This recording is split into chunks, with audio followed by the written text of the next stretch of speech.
Hello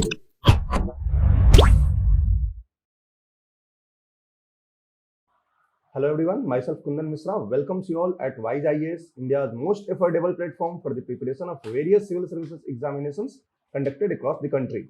Today we are going to begin with the 16th lecture of Ecology and Environment. And in the last 15 lectures, what we did were all about the informative part of the ecology and environment. We discussed about the various levels of organization in the study of environment, ranging from the level of individual organism to the level of biome and biodiversity. We discussed about the various kinds of pollutions, the various types of pollutions, and all the aspects related to the environment and climate change. तो अब तक हमने जो discuss किया वो informative part था, right? और वो informative part is the basic of the ecology and environment. जैसे हमारा आज का टॉपिक है कि global initiative to conserve environment.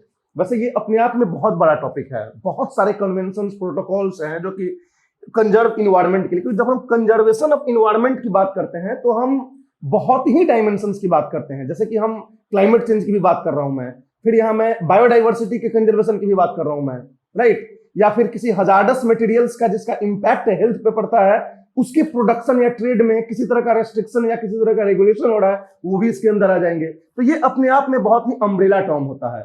But हम ग्लोबल इनिशिएटिव्स की अभी बात कर रहे हैं, मतलब ग्लोबल लेवल पे हमने क्या स्टेप्स लिए हैं। बाद में हम उसको नेशनल लेवल पे देखेंगे कि हम अपने कंट्री के लेवल पे क्या हम सारे स्टेप्स ले रहे हैं। तो बेसिकली जो ग्लोबल इन्वायरमेंट और ग्लोबल इन्वायरमेंट या इकोलॉजी या क्लाइमेट चेंज से रिलेटेड जो भी हम बातें करेंगे या जो भी इनिशिएटिव्स लिए गए हैं, वो आपको कुछ पार्ट्स में बांटे गए हैं। जैसे कि कन्वेंशंस एंड प्रोटोकॉल्स हो गया, कुछ इन्वायरमेंटल बॉडीज हो गई,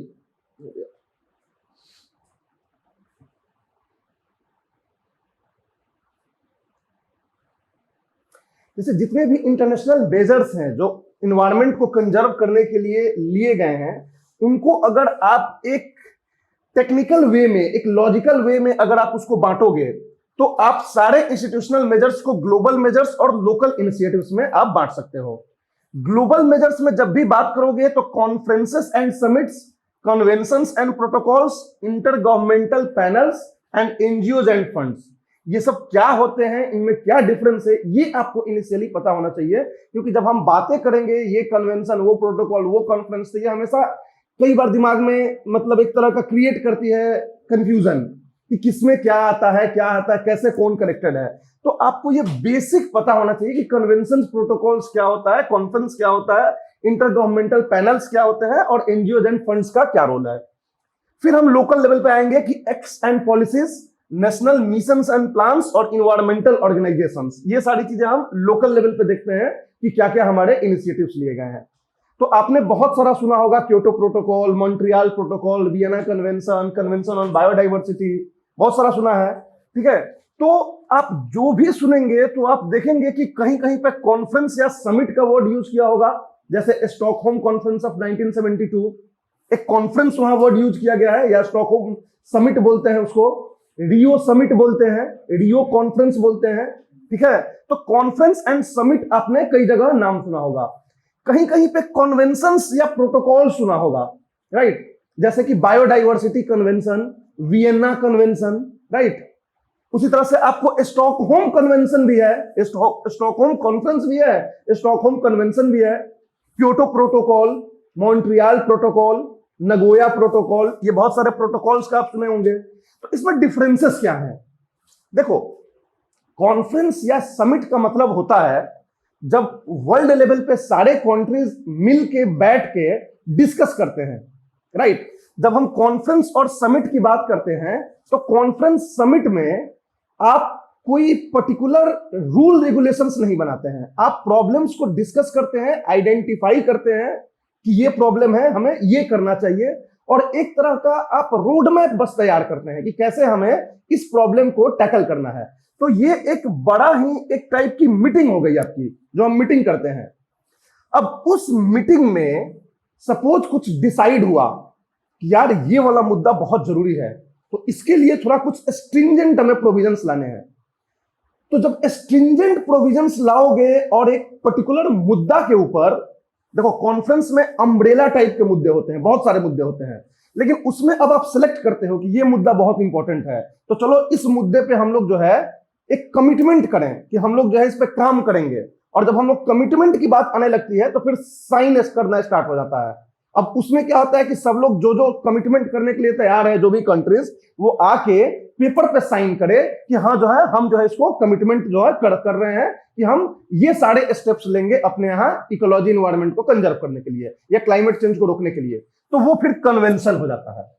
कॉन्फ्रेंस को हम बेसिकली साइन नहीं करते हैं, किसी तरह का हम कमिटमेंट नहीं करते हैं, हम जो केवल इंटरेस्ट दिखाते हैं कि यस दिस इज रिक्वायर्ड, ऐसा होना चाहिए, नहीं होना चाहिए, मतलब एक तरह का समझ लो कि बस बोल बच्चन वाला स्थिति है कॉन्फ्रेंस में। लेकिन जब आप कन्वेंशन करते हो तो you actually come for commitment कि हाँ भाई अब हमें करना है, तो ये कन्वेंशन हो जाता है। Convention can be legally binding और can not be legally binding. ये लीगली बाइंडिंग हो भी सकता है, नहीं भी हो सकता है। जैसे कि आप वियना कन्वेंशन लीगली बाइंडिंग नहीं है, convention on biodiversity legally binding है, ये सारे हम डिस्कस करेंगे वन बाय वन। तो convention can be legally binding, convention can not be legally binding. जो लोग भी कॉन्फ्रेंस में हिस्सा लेते हैं, कोई जरूरी नहीं है कि वो कन्वेंशन को साइन ही करें। बहुत लोगों को लगेगा कि नहीं भाई हम समझ रहे हैं प्रॉब्लम है, लेकिन अभी हम स्थिति में नहीं है कि इसके ऊपर कुछ स्टेप ले, क्योंकि मेरा डेवलपमेंट रुक जाएगा अगर हम कार्बन इमिशन को कंट्रोल करेंगे तो इसलिए हम अभी कन्वेंशन को साइन नहीं कर रहे हैं। तो उसलिए वो हट सकते हैं कन्वेंशन के साइनिंग से। जो साइन कर दिए हैं उनको फिर अपने कंट्री में जाकर रेटिफिकेशन करना होता है। अब जैसे मान लो कोई सरकार जाके साइन करके आ गई, वो सरकार अगले दिन चेंज हो गई, दूसरी सरकार बोली कि तो उसने किया था, हम नहीं जानते हैं, तो फिर ये क्या हो जाएगा, प्रॉब्लम हो जाएगा। तो इसलिए साइनिंग के बाद कन्वेंशन को रेटिफिकेशन करना होता है। रेटिफिकेशन का मतलब होता है कि अपने देश में जाके अपने पार्लियामेंट में उसको आप प्रेजेंट करो और पास कराओ पार्लियामेंट से, तब उसको बोलते हैं कि रेटिफिकेशन। तो आप बहुत नाम देखोगे कि इंडिया साइंड द फलाना कन्वेंशन इन 1992 एंड रेटिफाइड इन 1995, यानी कि हमारे प्रधानमंत्री जाके साइन करके आ गए 92 में, लेकिन वो जो है यहां आए हमारे पार्लियामेंट ने इसके ऊपर मोहर लगाया 1995 में, तो वो रेटिफिकेशन होता है। बहुत सारे कंट्री साइन करके आते हैं, लेकिन अपने देश में आते हैं तो हल्ला गुल्ला स्टार्ट हो जाता है कि किससे पूछ के आप साइन करके आ गए, हम नहीं करते हैं। उनकी पार्टी में ही विरोध हो जाएगा, ऑपोजिशन खड़ा हो जाएगा कि हमारा डेवलपमेंट रुक जाएगा, ये हो जाएगा, तो उसकी वजह से वो रेटिफाई ही नहीं कर पाते हैं। तो जब तक आप रेटिफाई अपने इससे पार्लियामेंट से नहीं करते हो, तब तक कन्वेंशन को माना नहीं जाता है कि आपने पूरी तरह से कमिटमेंट ये कर दी। समझ में आ रही बात है? तो ये होता है कन्वेंशन। कन्वेंशन में आप साइन करते हो। लीगली बाइंडिंग अगर होगा, फिर आपके ऊपर जो है क्वेश्चन किया जाएगा कि आपने क्यों नहीं किया। आपको जो है इंटरनेशनल कोर्ट ऑफ जस्टिस में ले जाया जा सकता है कि आपने साइन किया है, रेटिफाई किया है, और फिर भी आप इसको नहीं आप फॉलो कर रहे हो। लीगली बाइंडिंग नहीं होगा, नॉन बाइंडिंग होगा, तो वो फिर आपके डिस्क्रिप्शन पे होगा कि ठीक है आपको करना है करो, नहीं करना है कोई बात नहीं है। तो वो होता है कन्वेंशन लीगली या नॉन लीगली, दोनों हो सकता है, बाइंडिंग और non binding. Conference and summit समझ गए? बहुत सारे कन्वेंशंस जो है कॉन्फ्रेंस एंड समिट के प्लेटफॉर्म पे ही साइन होते हैं। जैसे एक कॉन्फ्रेंस बुलाया गया और 2-4 कन्वेंशन साइन कर लिया गया। जो बड़े बड़े लैंडमार्क कॉन्फ्रेंसेस हुए हैं, उससे कई सारे कन्वेंशंस निकल के आए हैं। मतलब जो इंटरेस्टेड लोग हैं वो एक ग्रुप बना के और एक पर्टिकुलर टॉपिक पे, एक पर्टिकुलर इशू पे उन्होंने साइन करके एक कन्वेंशन को कंक्लूड कर दिया, तो वो कन्वेंशन हो जाता है। अब ये प्रोटोकॉल क्या होता है, राइट? कन्वेंशन साइन करने के बाद जब लोगों को लगता है कि यार काम नहीं बन रहा है, थोड़ा सा और जो है इसमें अमेंडमेंट करने की जरूरत है, थोड़ा सा एक्सटेंजेंट बनाने की जरूरत है, इसको थोड़ा सा और ज्यादा रेस्ट्रिक्शंस लगाने की जरूरत है, थोड़ा सा टारगेट बनाने की जरूरत है, जब ये सारी चीज आती है तो किसी भी कन्वेंशन में हम अमेंडमेंट जो करते हैं उसको हम प्रोटोकॉल बोलते हैं। कन्वेंशन तो साइन हो चुका है, अब किसी भी कन्वेंशन में आप कोई और ऐड करोगे, कुछ तरह का अमेंडमेंट करोगे। जैसे मान लिए नॉन लीगली बाइंडिंग था वियना कन्वेंशन, फिर 2 साल बाद मॉन्ट्रियल प्रोटोकॉल जब आया तो लोगों को लगा कि इससे तो कोई फायदा ही नहीं होगा यार, नॉन लीगली बाइंडिंग है, सब यहाँ बोल के जाएंगे बहुत जरूरी है बहुत जरूरी है, जाके फिर सो जाएंगे अपने अपने देश में। तो उससे लिए जरूरी था कि भाई इसको लीगली बाइंडिंग बनाओ। तो जब लीगली बाइंडिंग बनाने के लिए फिर से जब उसकी मीटिंग हुई तो उसमें अमेंडमेंट किया गया कि हाँ जी अब ये लीगली बाइंडिंग है और सबको टारगेट दिया जाएगा कि इस टाइम तक आपको ये इमिशन को कम करना है क्लोरोफ्लोरोकार्बन के। तो सबको टारगेट दिया जाएगा, जो टारगेट नहीं पूरा होगा उसको फिर पेनाल्टी दिया जाएगा, या जो भी दुनिया भर के 3-4 नियम जोड़ते हैं तो फिर से साइन कराई जाती है। कोई जरूरी नहीं है कि जिन्होंने कन्वेंशन में साइन कर दिया है तो प्रोटोकॉल में ऑटोमेटिक ऐड हो जाएंगे, ऐसा नहीं होता है। कंट्री तो बोल सकता है ना कि हमने तो उस प्रोविजन के अकॉर्डिंग साइन किया था, अगर आप बदल रहे हैं तो चलिए फ्री का, हम जा रहे हैं बाहर। तो इसलिए जब प्रोटोकॉल आती है तो किसी ही कन्वेंशन के प्लेटफॉर्म पे आती है, ऑलरेडी कोई कन्वेंशन साइन हो चुकी है, उसमें चेंज करने के लिए प्रोटोकॉल लाया जाता है और फिर से साइन करने के लिए रखा जाता है कंट्रीज को कि हाँ अब आप साइन कीजिए कि ये लीगली बाइंडिंग होगा, अब से आप जो कसम खाएंगे आपको करना पड़ेगा, आपकी वेरिफिकेशन होगी सब कुछ कि आप कर रहे हैं कि नहीं कर रहे हैं, मॉनिटरिंग होगी कि आप कर रहे हैं कि नहीं कर रहे हैं, नहीं करेंगे तो आपको ये पेनाल्टी दिया जाएगा, आप करेंगे तो आप डेवलपिंग कंट्रीज है तो हम आपको ये इंसेंटिव भी देंगे, पैसा भी देंगे। बहुत सारे प्रोटोकॉल्स में मैकेनिज्म होता है, supporting enhanced financial support mechanism kind of बहुत सारे होते हैं, फंड्स बनाए जाते हैं। तो ये जो होता है आपका कन्वेंशंस एंड प्रोटोकॉल्स के बीच का डिफरेंस होता है। Protocols is like an amendment in the conventions to make it more stringent, legally binding और टू मेक इट मोर क्या मतलब इंप्लीमेंटेबल। तो फिर आपको ये प्रोटोकॉल होता है। तो कन्वेंशन तो देखोगे मैक्सिमम प्रोटोकॉल, मॉन्ट्रियल प्रोटोकॉल किसके कन्वेंशन के अंदर है, तो वियना कन्वेंशन के अंदर है। क्योटो प्रोटोकॉल किसके कन्वेंशन के अंदर है, तो यूएनएफसीसी के अंदर है, United Nation Framework Convention on Climate Change. Cartagena Protocol किसके अंदर है, कन्वेंशन ऑन बायोडाइवर्सिटी के अंदर है। नगोया प्रोटोकॉल किसके अंदर है, कन्वेंशन ऑन बायोडाइवर्सिटी के अंतर्गत है। तो मैक्सिमम जो प्रोटोकॉल्स है वो किसी न किसी कन्वेंशन के ही प्लेटफॉर्म पे है, क्योंकि उन्हीं में अमेंडमेंट करके प्रोटोकॉल को बनाया गया। समझ आ रही बात है। नेक्स्ट होता है inter governmental panels. Inter governmental panels क्या होते हैं, एक्चुअली ये एक तरह का ग्रुप होता है, इसमें कोई कन्वेंशन या कोई इसमें प्रोटोकॉल नहीं है। ये बेसिकली जो है गवर्नमेंट्स ही मिलके एक ग्रुप्स बनाते हैं, राइट, एक ऑर्गेनाइजेशन बनाते हैं और उससे जो है मतलब कोई असेसमेंट का काम या कोई टेक्निकल सपोर्ट का काम या कोई भी इस तरह से सपोर्टिव काम के लिए एक ग्रुप बनाई जाती है जिसके मेंबर्स मेनली गवर्नमेंट्स होते हैं। तो उसको इंटर गवर्नमेंटल पैनल्स बोलते हैं, जैसे आईपीसीसी है, inter governmental panel on Climate change. तो इस तरह के इंटर गवर्नमेंटल पैनल्स होते हैं। और चौथे होते हैं प्राइवेट एनजीओज या फंड्स, नॉन गवर्नमेंटल ऑर्गेनाइजेशन। बहुत सारे प्राइवेट ऑर्गेनाइजेशंस हैं जो कि वर्ल्ड लेवल पे, इंटरनेशनल लेवल पे बहुत सारा काम कर रहे हैं कंजर्व करने के लिए इन्वायरमेंट को, जैसे आईयूसीएन हो गया, बर्ड लाइफ इंटरनेशनल हो गया, कंजर्वेशन इंटरनेशनल हो गया। These are what? These are NGOs that are working at the international level, that are helping the conventions, the parties of the conventions. ये एनजीओ जो होते हैं कई तरीके से हेल्प भी करते हैं। हाँ, क्या बोल रहे हो? एग्जैक्टली, डेटा वगैरह प्रोवाइड करते हैं खोज के, जैसे आईयूसीएन डेटा प्रोवाइड करता है सीबीडी को कि ये जो है स्पेसीज जो है इंडेंजर्ड है, ये ऐसे है वैसे है, इसके ऊपर काम करने की जरूरत है। बहुत सारे कन्वेंशंस के लिए ये लोग जो है एक तरह से इनपुट का काम करते हैं, डायरेक्शन एक देते हैं, कंट्रीज को डायरेक्शन देते हैं कि आपके यहाँ ये चीज खतरे में है, आप जो है इसको देखो, आप जो है ज्यादा इमिशन कर रहे हो, ये हमारे पास प्रूव है। तो इनके डेटा, इनके सपोर्ट के बेसिस पे ये कन्वेंशंस प्रोटोकॉल्स के अच्छे से काम करने का एक ये होता है। अब बहुत सारे एनजीओ जो है वो जो है जुड़े हुए होते हैं कन्वेंशन से, उनके जो है एक तरह से पार्टनर्स होते हैं। इंटरनेशनल ऑर्गेनाइजेशन पार्टनर है रमसार कन्वेंशन का। रमसार कन्वेंशन के 5 एनजीओ जो है इंटरनेशनल ऑर्गेनाइजेशन पार्टनर्स कहलाते हैं, जो 5 एनजीओ जो सपोर्ट करते हैं रमसार कन्वेंशन को। तो इस तरीके से ये लोग जो है अटैच्ड भी होते हैं कई बार ये लोग जो है यूनाइटेड नेशंस के क्लोज कांटेक्ट के साथ काम करते हैं। तो इस तरीके से इनका जो है सारा कुछ होता है, राइट। फिर हमारा होता है फंड्स। फंड्स मतलब कि बहुत सारे फंड्स बनाए जाते हैं, right, particularly to support the developing countries in their steps to combat the degradation of the environment. अब जैसे हमेशा डेवलपमेंट वर्सेस इन्वायरमेंट का जो है एक डिलेमा आ जाता है। डेवलपिंग कंट्रीज क्या बोलते हैं कि भाई आपने तो जो अभी आज प्रेजेंट कंडीशन खराब हो गया है वो तो डेवलप्ड कंट्रीज की वजह से खराब हो गया है, क्योंकि आप सैकड़ों साल से आप इमिशन कर रहे हो, इंडस्ट्रियलाइज्ड आप हुए, अब हमारे इंडस्ट्रियलाइजेशन की बारी आई तो आप बोल रहे हो कि कार्बन मत रिलीज करो, ये मत रिलीज करो, वो मत रिलीज करो, तो हम कहां जाएं। तो इसके लिए बहुत सारे कन्वेंशंस या प्रोटोकॉल्स में स्पेशल फंड्स बनाए जाते हैं। जो फंड्स जो है उसमें पैसा कौन देगा, तो डेवलप्ड कंट्रीज देंगे। और वो पैसा किस लिए यूज होगा, तो कोई डेवलपिंग कंट्री जो है खुद से चाहता है कि ठीक है भाई हम जो है कोशिश करेंगे कि इमिशन कम करें या इस तरह के स्टेप्स लें, तो उसको हेल्प करने के लिए, राइट, ताकि वो जो उसको लॉस लगे उसको हम थोड़े बहुत कंपेंसेट कर सकें। तो ऐसे बहुत सारे फंड्स होते हैं।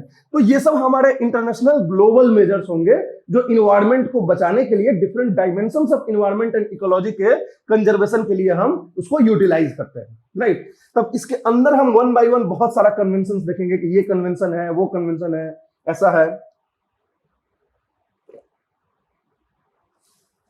अब जब भी आप कन्वेंशंस की बात करोगे, मैं कोई कन्वेंशंस या प्रोटोकॉल की बात करूंगा, तो 3-4 चीज बहुत इंपॉर्टेंटली आपको देखना है कि उसमें ध्यान रखना है। जो क्वेश्चंस आते हैं, जो पैटर्न देखे गए हैं क्वेश्चन के यूपीएससी में, उसके बेसिस पे मैं बता रहा हूं कि क्या क्या ये क्वेश्चंस जनरली अराइज करते हैं। पहली बात कि किसी भी कन्वेंशन के बारे में ये पूछते हैं कि ये यूनाइटेड नेशंस के एजिस पे हुआ है कि नहीं हुआ है, यूनाइटेड नेशंस का पार्ट है कि नहीं है। बहुत सारे कन्वेंशंस हैं जो यूनाइटेड नेशंस ऑर्गेनाइजेशन के प्लेटफॉर्म पे कंक्लूड हुए हैं, मतलब कि यूएन के मेंबर्स ने यूएन में एक रिजोल्यूशन को पास करके कॉन्फ्रेंस बुलाया और उस पर कन्वेंशन शुरू किया। तो ऐसे कन्वेंशन को हम बोलते हैं under the aegis of United Nations. और बहुत सारे ऐसे कन्वेंशन हैं जिनको कोई मतलब नहीं है यूनाइटेड नेशंस को, वो यूनाइटेड नेशंस के प्लेटफॉर्म पे कंक्लूड नहीं हुए थे, लेकिन भले ही वो यूनाइटेड नेशंस के साथ कोऑपरेट करके काम करते हैं, but their conclusion was not related to the platform of United Nations. तो ऐसे भी हैं। तो आपको सबसे पहले ये भी ध्यान रखना है कि यूएन के एजिस पे ये है कि नहीं है, पहली चीज। कुछ कन्वेंशंस जो होंगे बाइंडिंग होंगे, कुछ नॉन बाइंडिंग होंगे। ये भी आपको ध्यान रखना है कि कौन सा बाइंडिंग है, कौन सा नॉन बाइंडिंग है। तो ये भी ये लोग क्वेश्चन पूछते हैं कि ये बाइंडिंग है, नॉन बाइंडिंग है। कुछ जो होते हैं वो फंडिंग भी सपोर्ट करते हैं, कुछ फंडिंग सपोर्ट नहीं करते हैं, राइट, केवल टेक्निकल सपोर्ट करते हैं। तो ये भी कई बार यूपीएससी कुछ क्वेश्चन पूछ देती है, huge amount of fund is allocated to the developing countries under the aegis of this platform. अगर फंडिंग से कोई मतलब नहीं है तो आपको पता होना चाहिए कि फंडिंग वंडिंग नहीं करता है, ठीक है। तो चाहे कोई बॉडीज ही हो गया, एनजीओ हो गया, फंड्स हो गए, फंड्स तो चलो फंडिंग करेगा ही, फंड्स है तो कोई एनजीओ हो गया, कोई इंटर गवर्नमेंटल पैनल्स होते हैं, वो फंडिंग नहीं करते हैं। जैसे आईपीसीसी कोई फंडिंग नहीं करता है, ठीक है। तो आपको क्वेश्चंस में पूछ सकता है कि it funds a lot of projects across the world. तो क्वेश्चन भी पूछेगा तो ऐसे ही पूरा एग्जेजरेट करके पूछेगा, ज्यादातर ऐसा देखा गया है। तो उसमें जो है ये ध्यान रखना है कि फंडिंग करता है नहीं करता है मैकेनिज्म नहीं मैकेनिज्म है। ये देखना है कि इसमें पेनल्टी प्रोविजन है कि नहीं है। कुछ में पेनल प्रोविजंस हैं कि अगर आप नहीं करते हो तो उसमें फिक्स है कि आपको ये पेनल्टी दी जाएगी, ये किया जाएगा, करते हो तो ठीक है। तो इस तरह के 3-4 चीजें आपको हर कन्वेंशन प्रोटोकॉल्स के बारे में ध्यान रखनी है। और उनका ऑब्जेक्टिव, कि ऑब्जेक्टिव क्या है, किस पर्पज से वो लोग जो है कन्वेंशन कंक्लूड किए हुए थे। तो फिर सबसे पहला इंपॉर्टेंट होता है कि कोई कन्वेंशन जो है किसको बचाने के लिए है, राइट, क्या उसका पर्पस है। और प्रोटोकॉल्स जो उसमें ऐड किए गए हैं वो किस लिए किए गए हैं, राइट। तो ये सारी चीजें जो है हमें ध्यान रखना है ग्लोबल मेजर्स के अंदर। फिर हम बात करते हैं लोकल इनिशिएटिव्स की, ठीक है। लोकल इनिशिएटिव्स की बात करेंगे तो हम मेनली एक्ट्स एंड पॉलिसीज सबसे पहले आता है। ये ज्यादातर एक्ट्स जो हमारे यहाँ या पॉलिसीज बनाए गए हैं वो इसलिए बनाए गए हैं कि हमने यहाँ पे साइन किया है, राइट। जैसे हमारे यहाँ बायोडाइवर्सिटी एक्ट ऑफ 2002 पास किया गया, biodiversity act of 2002। Biodiversity act of 2002 हमने इसलिए पास किया क्योंकि हमने जो है कन्वेंशन ऑन बायोडाइवर्सिटी पर साइन किया है कि हम जो है अपने यहां जाके एक लेजिस्लेशन के थ्रू कंजर्वेशन के लिए स्टेप उठाएंगे। तो इस कसम को निभाने के लिए हमने अपने यहां एक्ट्स बना दिया। उसी तरह बहुत सारे पॉलिसीज हैं हमारे, बहुत सारे मिशंस हैं। National action plan on Climate change हमारा है, तो वो क्यों है, क्योंकि क्लाइमेट चेंज के लिए हम यूएनएफसीसीसी को हमने साइन कर दिया, United Nation Framework Convention on Climate change को हमने साइन किया है। तो उसको जो है हम रियलाइज करने के लिए अपने यहाँ एक मिशन बना दिए, एक्शन प्लान बना दिए, राइट। तो इस तरह से एक्ट्स एंड पॉलिसीज हैं, बहुत सारे रूल्स हैं, वेटलैंड रूल्स है, जैसे हमारा रमसार कन्वेंशन को हम ये करने के लिए, रियलाइज करने के लिए नेशनल मिशंस एंड प्लान्स हैं। और बहुत सारे हमारे इन्वायरमेंटल ऑर्गेनाइजेशंस अपने लोकल लेवल पे भी हैं जो कि हमारे करते हैं। इन्वायरमेंटल ऑर्गेनाइजेशंस या इन्वायरमेंटल बॉडीज हैं बहुत सारे, ठीक है। National board of wild life वो एक बॉडी है, नेशनल बायोडाइवर्सिटी अथॉरिटी वो एक बॉडी है। बहुत सारे इन्वायरमेंटल बॉडीज जो है एक्ट्स के थ्रू ही बनाए गए हैं, जैसे बायोडाइवर्सिटी एक्ट के थ्रू नेशनल बायोडाइवर्सिटी अथॉरिटी बनाई गई है, राइट। बहुत सारी कमिटीज बनाई गई है, राइट, अप्रेजल कमिटीज। तो ये सारे हमारे इसके अंदर आ जाएंगे लोकल इनिशिएटिव्स के अंदर। तो हमें बेसिकली पहले ग्लोबल मेजर्स को देखने हैं, और global measures once we are over with all the global measures, तब हम जो है लोकल इनिशिएटिव्स को वन बाय वन डिस्कस करेंगे। 4-5 जो मेजर एक्ट्स हैं और उस एक्ट्स के अंदर कौन कौन से इन्वायरमेंटल ऑर्गेनाइजेशंस बनाए गए हैं, उनका कौन चेयर करता है, उनको कौन उनका हेड होता है, और उनका क्या डायमेंशंस एंड फंक्शंस होते हैं। ये सब क्वेश्चन जो है इससे काफी पूछे जाते हैं, राइट। तो ये सारी चीजें हमारा जो है इस institutional measures to conserve the environment के अंदर डिस्कस करना है अगले 2-3 क्लास में, ठीक।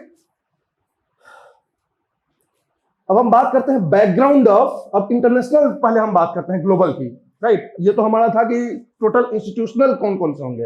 अब हम ग्लोबल की बात करते हैं कि वर्ल्ड लेवल पे जितने भी इंस्टीट्यूशनल मेजर्स लिए गए हैं उनका बैकग्राउंड। आप अगर इसको समझ पा रहे हो तो आपके लिए बहुत ही आसान हो जाएगा चीजों को ध्यान में रखना। बिकॉज कि देखो, जो बुक्स में दिए गए हैं वो ज्यादातर दिए गए हैं आपको, उनका सीक्वेंस जो दिया गया है ना वो बड़ा ही मतलब हैफेजार्ड है, मतलब वो बहुत लॉजिकली अरेंज नहीं है। या तो उसमें दिए गए हैं ईयर वाइज कि कौन साल में कौन सा हुआ, तो उसके बेसिस पे जो है उन्होंने दे दिया है, और या तो बहुत जगह आपको मिलेंगे अल्फाबेटिकली उनके नाम के बेसिस पे। तो जब आप अल्फाबेटिकली या ईयर वाइज आप पढ़ने की कोशिश करोगे कन्वेंशन को ना, तो हमेशा जम्बल्ड हो जाओगे। तो इसलिए एक बैकग्राउंड के साथ आप पढ़ोगे ना तो समझ में आ जाएगा कि ये जो कन्वेंशन हुआ था वो कौन से समिट से आया था, तो उससे आपको एक पिक्चर क्लियर हो जाएगी। ये पर्टिकुलर प्रोटोकॉल जो है किस कन्वेंशन के अंदर है, तो उससे ये चीजें क्लियर हो जाएंगी। क्योंकि ईयर वाइज में भी ऐसा होता है कि आज एक मतलब कन्वेंशन हुआ, 15 साल बाद उसका एक प्रोटोकॉल हुआ, इस बीच में कई सारे आ गए कन्वेंशन, तो लाइन से वो दे देंगे तो कई सारे, तो आपको फिर वहां जाओगे फिर उससे कनेक्ट करोगे। उससे अच्छा आपको एक कन्वेंशन है तो उससे रिलेटेड जितने प्रोटोकॉल है वहीं पे आप डिस्कस कर लो कि ये प्रोटोकॉल आया इसमें, फिर ये प्रोटोकॉल इस साल में आया, फिर ये प्रोटोकॉल आया इसमें, ये ऐड किया गया, तो उससे आपकी पूरी पिक्चर क्लियर हो जाएगी उस पर्टिकुलर कन्वेंशन के अकॉर्डिंग। समझ आ रही बात है? देखो, आपको याद होगा फर्स्ट क्लास में जब हमने बैकग्राउंड ऑफ इन्वायरमेंटल एजुकेशन बात करी थी तो हमने 3 फेज में बांटा था, क्लासिकल फेज, ठीक है, modern phase and contemporary phase. उसमें हमने 1972 को एक लैंडमार्क ईयर बताया था कि 1972 से पहले जो था हमारा वो क्लासिकल एज था। क्लासिकल एज बोले तो उस टाइम में जो है हम केवल जो है नॉलेज के लिए पढ़ते थे इन्वायरमेंट को, कि भाई इन्वायरमेंट है तो हमको जानना चाहिए। 1972 के बाद हमें यह रियलाइज हुआ कि हमको कंजर्व करने की जरूरत है। क्यों हुआ, क्या हुआ था ऐसा 1972 में? हमने इंपॉर्टेंट एक सेमिनल पेपर के बारे में आपको बताया था कि जिसके पब्लिश होने के बाद वर्ल्ड को झटका लगा।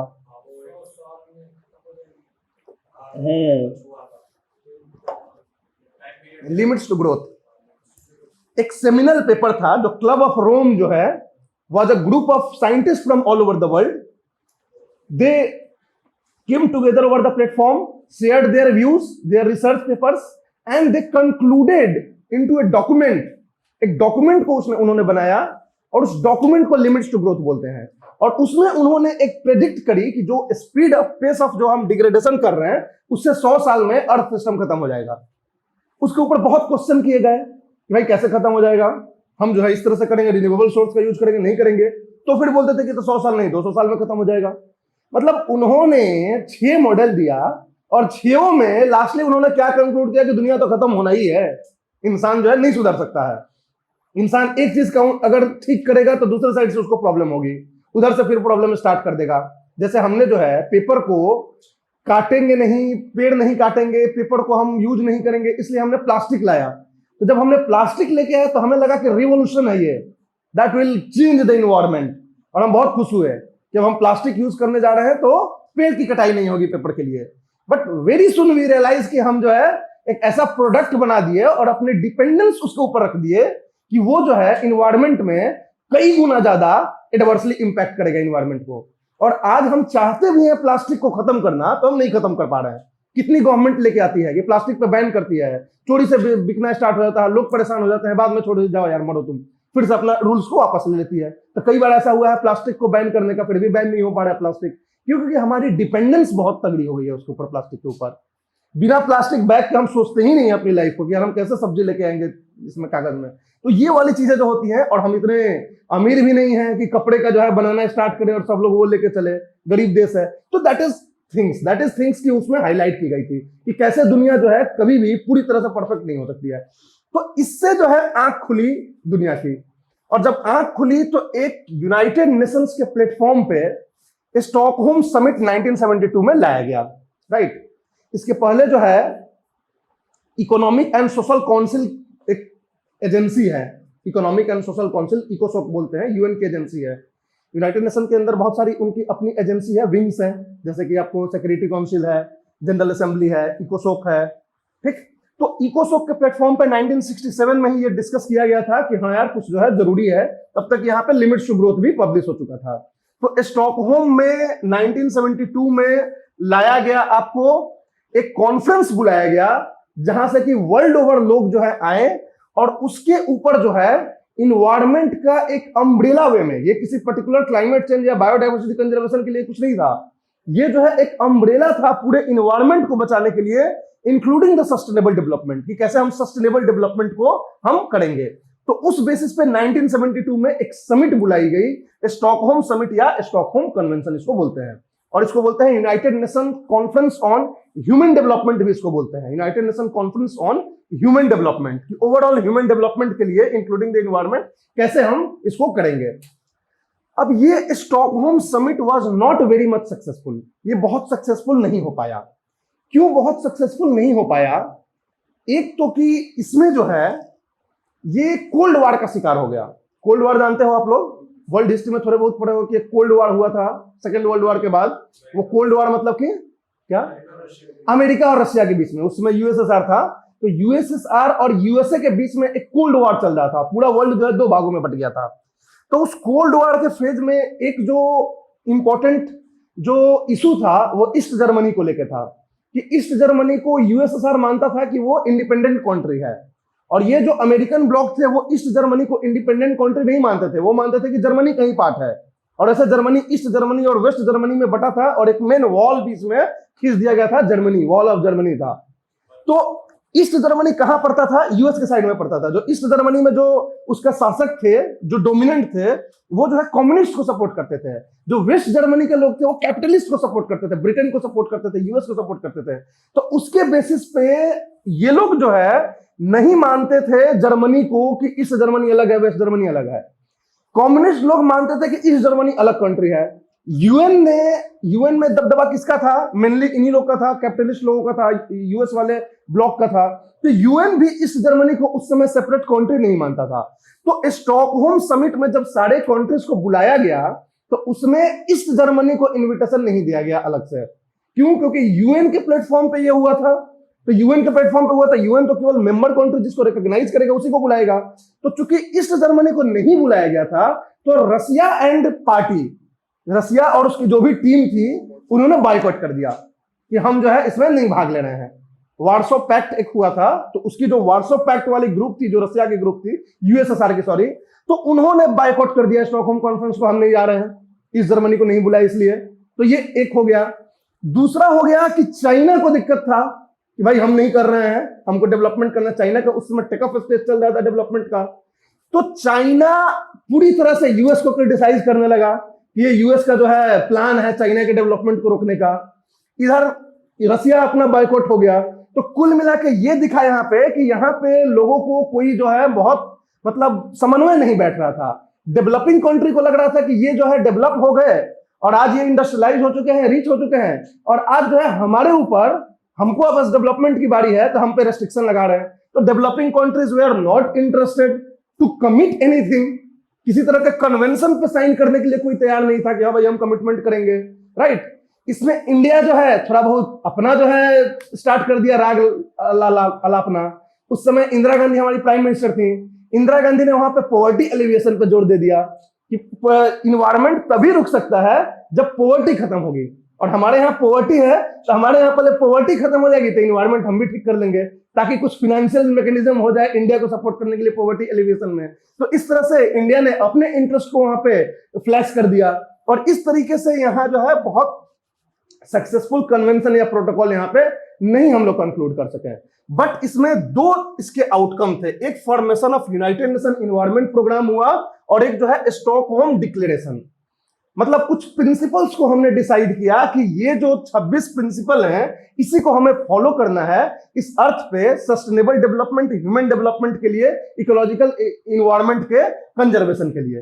तो कुल मिला के जो होता है ना कि चलो भाई कुछ तो हुआ नहीं तो कुछ लेके जाओ, आए हो इतनी दूर तो क्या दिया इन्होंने? स्टॉकहोम डिक्लेरेशन और एक formation of United Nation environment programme. ये यूनाइटेड नेशन एनवायरनमेंट प्रोग्राम का जो फॉर्मेशन था, ये as a specialised agency of United Nations का फॉर्मेशन हुआ। इस फॉर्मेशन से भी दिक्कत होती, इस फॉर्मेशन को भी नहीं होने देते डेवलपिंग कंट्रीज, लेकिन इस फॉर्मेशन को इसलिए होने दिए कि ये इकलौता एक स्पेशलाइज्ड एजेंसी होगा यूनाइटेड नेशन का, जिसका हेडक्वार्टर डेवलपिंग कंट्रीज के अंदर होगा, नैरोबी में होगा, केन्या में। तो चूंकि यूनाइटेड नेशन इन्वायरमेंट प्रोग्राम इसलिए बनने दिया डेवलपिंग कंट्रीज में कि चलो भाई हमारे यहाँ एक तो यूएन की एजेंसी का हेडक्वार्टर आ रहा है, ठीक है, तो इस बेसिस पे यूनाइटेड नेशन इन्वायरमेंट प्रोग्राम बन गया हमारा। ये क्या है यूएनईपी, हम डिस्कस करेंगे डिटेल में आगे कि क्या क्या इसका काम होता है, कौन कौन से कन्वेंशंस को ये सपोर्ट करता है। ये बेसिकली एक सपोर्ट करने के लिए एजेंसी बनाई गई कि जो भी कन्वेंशंस वर्ल्ड लेवल पे यूनाइटेड नेशन के प्लेटफॉर्म पे कंक्लूड होंगे उनको ये सपोर्ट करेगा। समझ आ रही बात है? तो ये मेरा पर्पस मेनली यूएनईपी का था। स्टॉकहोम डिक्लेरेशन हो गया, 26 प्रिंसिपल्स, ये स्टॉकहोम समिट 1972 ऐसे जो है हमारा कंक्लूड हुआ। इसके बाद बेसिकली 1972 के बाद बहुत ज्यादा जो है यूएन के लेवल पे बहुत ये नहीं हुआ, कुछ कुछ हुए, जैसे साइट्स आया, सीएमएस आया, ये सब आए, फिर आपका Vienna convention and Montreal protocol आया इन बिटवीन, ठीक है। लेकिन इसके बाद मेजर समिट जो है फिर 20 साल बाद हुआ रियो में 1992 में। हाँ, जो हम लोग वर्ल्ड इन्वायरमेंट डे 5 जून को मनाते हैं वो इसी स्टॉकहोम समिट के बेसिस पे मनाते हैं, याद रखना। ये भी वैसे जून में ही हुआ था, लेकिन 5 जून जो आप वर्ल्ड इन्वायरमेंट डे मनाते हो वो इसलिए था कि स्टॉकहोम समिट स्टार्ट हुआ 5 जून को, 5 जून 1972 को स्टार्ट हुआ, इसलिए हम वर्ल्ड इन्वायरमेंट डे मनाते हैं, ठीक। तो स्टॉकहोम समिट में क्या हो गया, Stockholm Declaration, formation of UNEP. अब हमारा आता है रियो समिट। ये Rio Summit was the second major conference on the platform of United Nation, जो 20 साल बाद 1992 में हुआ। रियो कहां है? रियो जेनेरियो ब्राजील में है। Rio Janeiro is a city in Brazil, और यहां पे जो है 20 साल बाद यूनाइटेड नेशन के प्लेटफॉर्म पे हमने फिर से एक कॉन्फ्रेंस को ऑर्गेनाइज किया, और ये बहुत ही इंपॉर्टेंट साबित हुआ। It was one of the most important conference till now, क्योंकि मेजर जो कन्वेंशंस जो निकल के आए हैं वो इसी समिट से निकल के आए हैं। अब कौन कौन से कन्वेंशंस इस समिट से निकल के आए हैं, तो let me discuss you in little brief detail, क्योंकि हर कन्वेंशन को हम डिस्कस करेंगे, तो हम यहाँ भी कन्वेंशन नहीं डिस्कस कर रहे हैं, हम इस कॉन्फ्रेंस को डिस्कस कर रहे हैं कि क्या है, ठीक है। तो रियो समिट जो है हमारा, रियो कॉन्फ्रेंस या रियो समिट 1992 में हुआ था।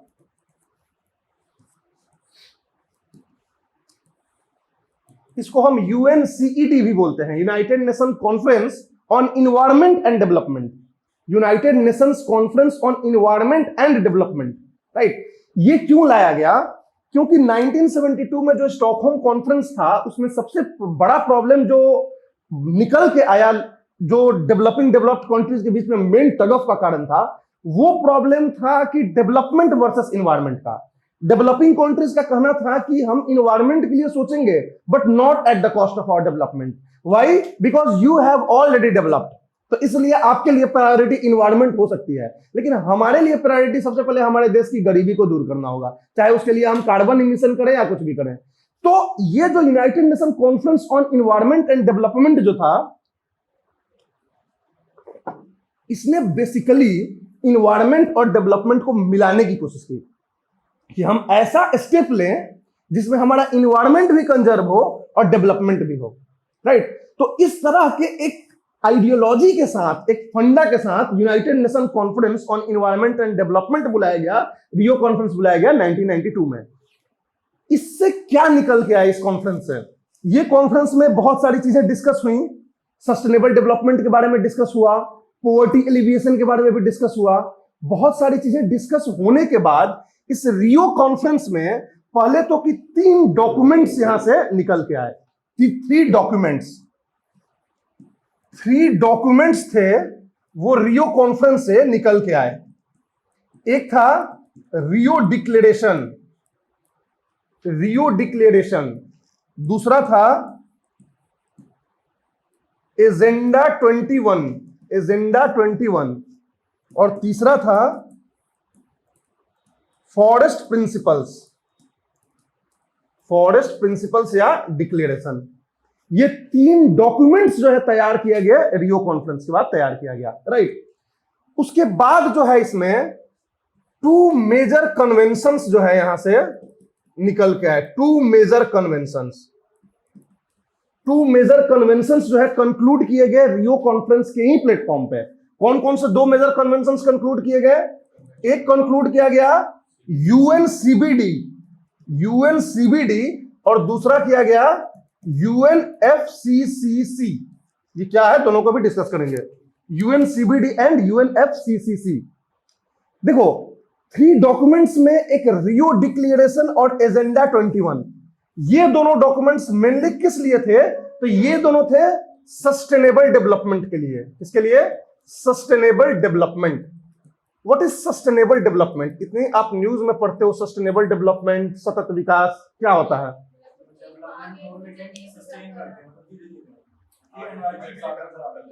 क्या?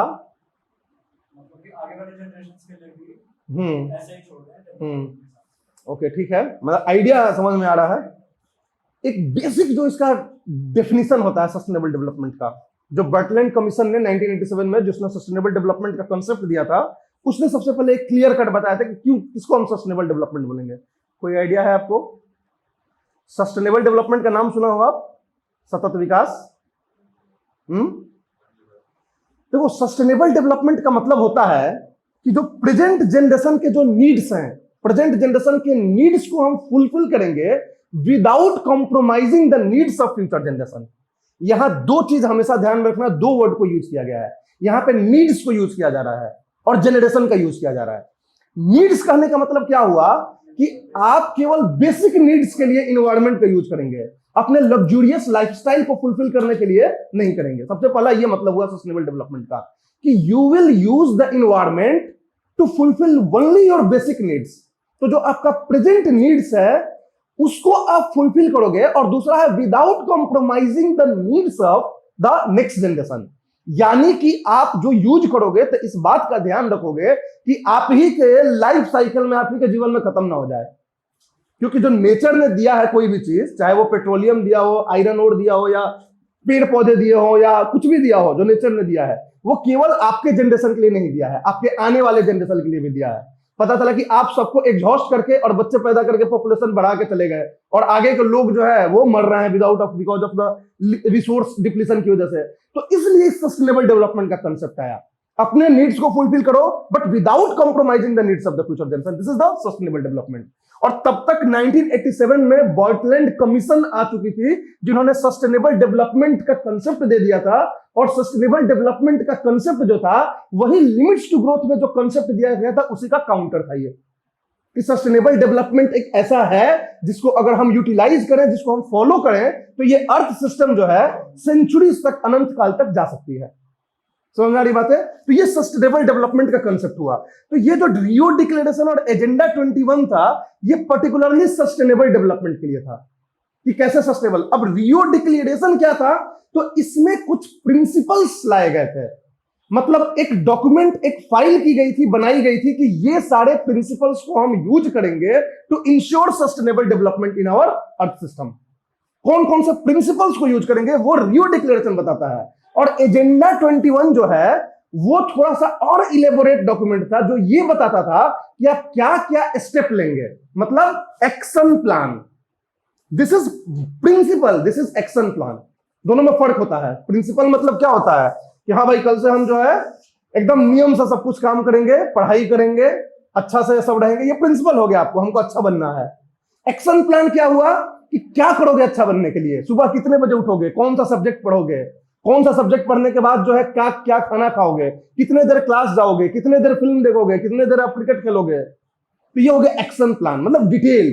तो ये एजेंडा 21 में डाला गया। It was principle, it was action plan, कि इस तरीके से हम सस्टेनेबल डेवलपमेंट करेंगे। इसमें 21 का मतलब होता है 21st सेंचुरी। ये भी पूछता है यूपीएससी में कि in this context what is the meaning of 21। इसका मतलब ये मत सोचना कि 21 एक्शन का बात कर रहा है, राइट। 21st सेंचुरी में हम क्या स्टेप्स लेंगे जिससे कि सस्टेनेबल डेवलपमेंट होगा, दिस इज एजेंडा 21, ये बताता है। रियो डिक्लेरेशन मतलब प्रिंसिपल्स। फिर फॉरेस्ट प्रिंसिपल्स होता है कि फॉरेस्ट को बचाने के लिए पर्टिकुलरली, क्योंकि उस समय सबसे ज्यादा प्रॉब्लम हो रहा था डिफॉरेस्टेशन का, कि हर जगह डिफॉरेस्टेशन हो रहा है, तो स्पेशली एक डॉक्यूमेंट्स उसमें बनाया गया फॉरेस्ट के लिए कि किस तरीके से हम फॉरेस्ट को बचाएंगे, क्या करेंगे फॉरेस्ट को, कंजर्वेशन को कंजर्व करने के लिए, फॉरेस्ट को रोकने के लिए, फॉरेस्ट डिग्रेडेशन को। That is the forest principle. तो ये 3 डॉक्यूमेंट्स थे। इन 3 डॉक्यूमेंट्स के अलावे 2 मेजर कन्वेंशंस यहां कंक्लूड किए गए। एक्चुअली यहां पे अगर देखोगे तो 3 कन्वेंशंस इससे जुड़ा हुआ है, लेकिन 2 जो है यहीं पे साइन किया गया था इसी कॉन्फ्रेंस के ऊपर, और एक जो है यहां साइन नहीं किया गया था, बल्कि 2 साल बाद साइन किया गया था एजेंडा 21 के ही एक एक्शन को रियलाइज करने के लिए। जैसे अब दो, यूएनसीबीडी और यूएनएफसीसी। यूएनसीबीडी का मतलब होता है United Nation convention on biological diversity. United Nation convention on biological diversity एक कन्वेंशन साइन किया गया था on the platform of Rio conference in 1992 with the objective to conserve the biodiversity. हम बायोडाइवर्सिटी को कंजर्व करने के ऑब्जेक्टिव से जो कन्वेंशन साइन किया गया था वो यूएनसीबीडी हो गया। बायोडाइवर्सिटी कंजर्वेशन मेनली इसका पर्पस था, और दूसरा था क्लाइमेट चेंज को रोकने के लिए, इसीलिए इसका नाम है United Nation Framework Convention on Climate change. UNFCCC का मतलब होता है कि क्लाइमेट चेंज को रोकने के लिए हम जो है एक कन्वेंशन को साइन करते हैं, एक कमिटमेंट करते हैं, कसम खाते हैं, वो यूएनएफसीसी हो गया। और ये दोनों 1992 में ही इसी प्लेटफॉर्म पे साइन की गई थी। समझ में आ रही बात है? इसमें सीबीडी जो था वो लीगली बाइंडिंग था, शुरू से इसको लीगली बाइंडिंग कर दिया गया कि आप जो है एक बार साइन कर देते हैं तो आप बाध्य हो जाते हैं लीगली कि आपको इसके प्रोविजंस को फॉलो करने हैं। लेकिन यूएनएफसीसीसी को इनिशियली लीगली बाइंडिंग नहीं रखा गया था। आपको कहीं कहीं पे मिल जाएगा कि UNFCCC is legally binding. Yes, अभी ये लीगली बाइंडिंग है, लेकिन 1992 में ये लीगली बाइंडिंग नहीं था। इनफैक्ट लीगली बाइंडिंग इसको किया गया क्योटो प्रोटोकॉल से। 5 साल बाद 1997 में जब क्योटो प्रोटोकॉल आया तो उसमें प्रोविजन रखा गया लीगली बाइंडिंग प्रोविजंस। तो यूएनएफसीसी जो है लीगली बाइंडिंग नहीं था 1992 में। ये कन्वेंशन स्पेशली लीगली बाइंडिंग नहीं है, इसके ऊपर प्रोटोकॉल्स आते हैं, वो लीगली बाइंडिंग इसको बनाते हैं। और आपको पता है कि जिन्होंने भी केवल कन्वेंशन को साइन किया है तो वो जरूरी नहीं कि प्रोटोकॉल को भी साइन करें, हो सकता है नहीं साइन करें प्रोटोकॉल के लिए, तो वो ये यूएनएफसीसी का मेंबर हो जाएंगे, लेकिन तभी वो लीगली बाइंडिंग उनके ऊपर नहीं होगा। बहुत सारे कंट्रीज है जिन्होंने नहीं साइन किया है। अमेरिका पेरिस क्लाइमेट डील से बाहर हो गया, तो यूएनएफसीसी का अभी भी लेकिन मेंबर है वो। तो ये हो गया यूएनएफसीसी और यूएनसीबीडी। तीसरा जो था वो था UNCCD, United Nation convention to combat desertification. UNCCD, United Nation convention to combat desertification. ये सबको हम 1 बाय 1 पूरा डिस्कस करेंगे अभी डिटेल में। यूएनसीसीडी जो है वो 1994 में साइन किया गया, 92 में नहीं साइन किया गया। लेकिन इसका भी ओरिजिन देखोगे तो यही कॉन्फ्रेंस मिलेगा, क्योंकि एजेंडा 21 में एक जो एक्शन प्लान था वो ये था कि हम जो है एक कन्वेंशन बनाएंगे जिसके थ्रू डेजर्टिफिकेशन को रोकेंगे। What is desertification? डेजर्टिफिकेशन क्या होता है?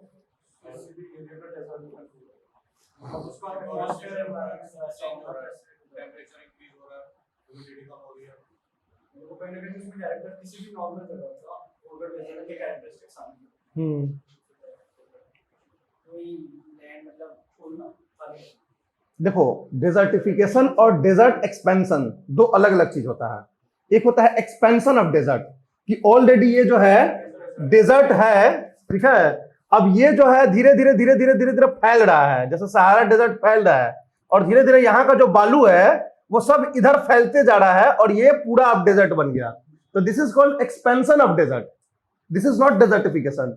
डेजर्टिफिकेशन का मतलब होता है कि कोई लैंड पहले प्रोडक्टिव था, वेजिटेशन था, वहां पे पेड़ पौधे थे, लेकिन अब सॉइल इरोजन की वजह से या सॉइल डिग्रेडेशन की वजह से वहां पेड़ पौधा नहीं है, लैंड डिग्रेड हो गया पूरी तरह से, तो उसको डेजर्टिफिकेशन बोलते हैं। डेजर्ट की तरह हो गया कि एक भी पेड़ पौधा आपको नहीं मिल रहा है, तो दैट इज कॉल्ड डेजर्टिफिकेशन।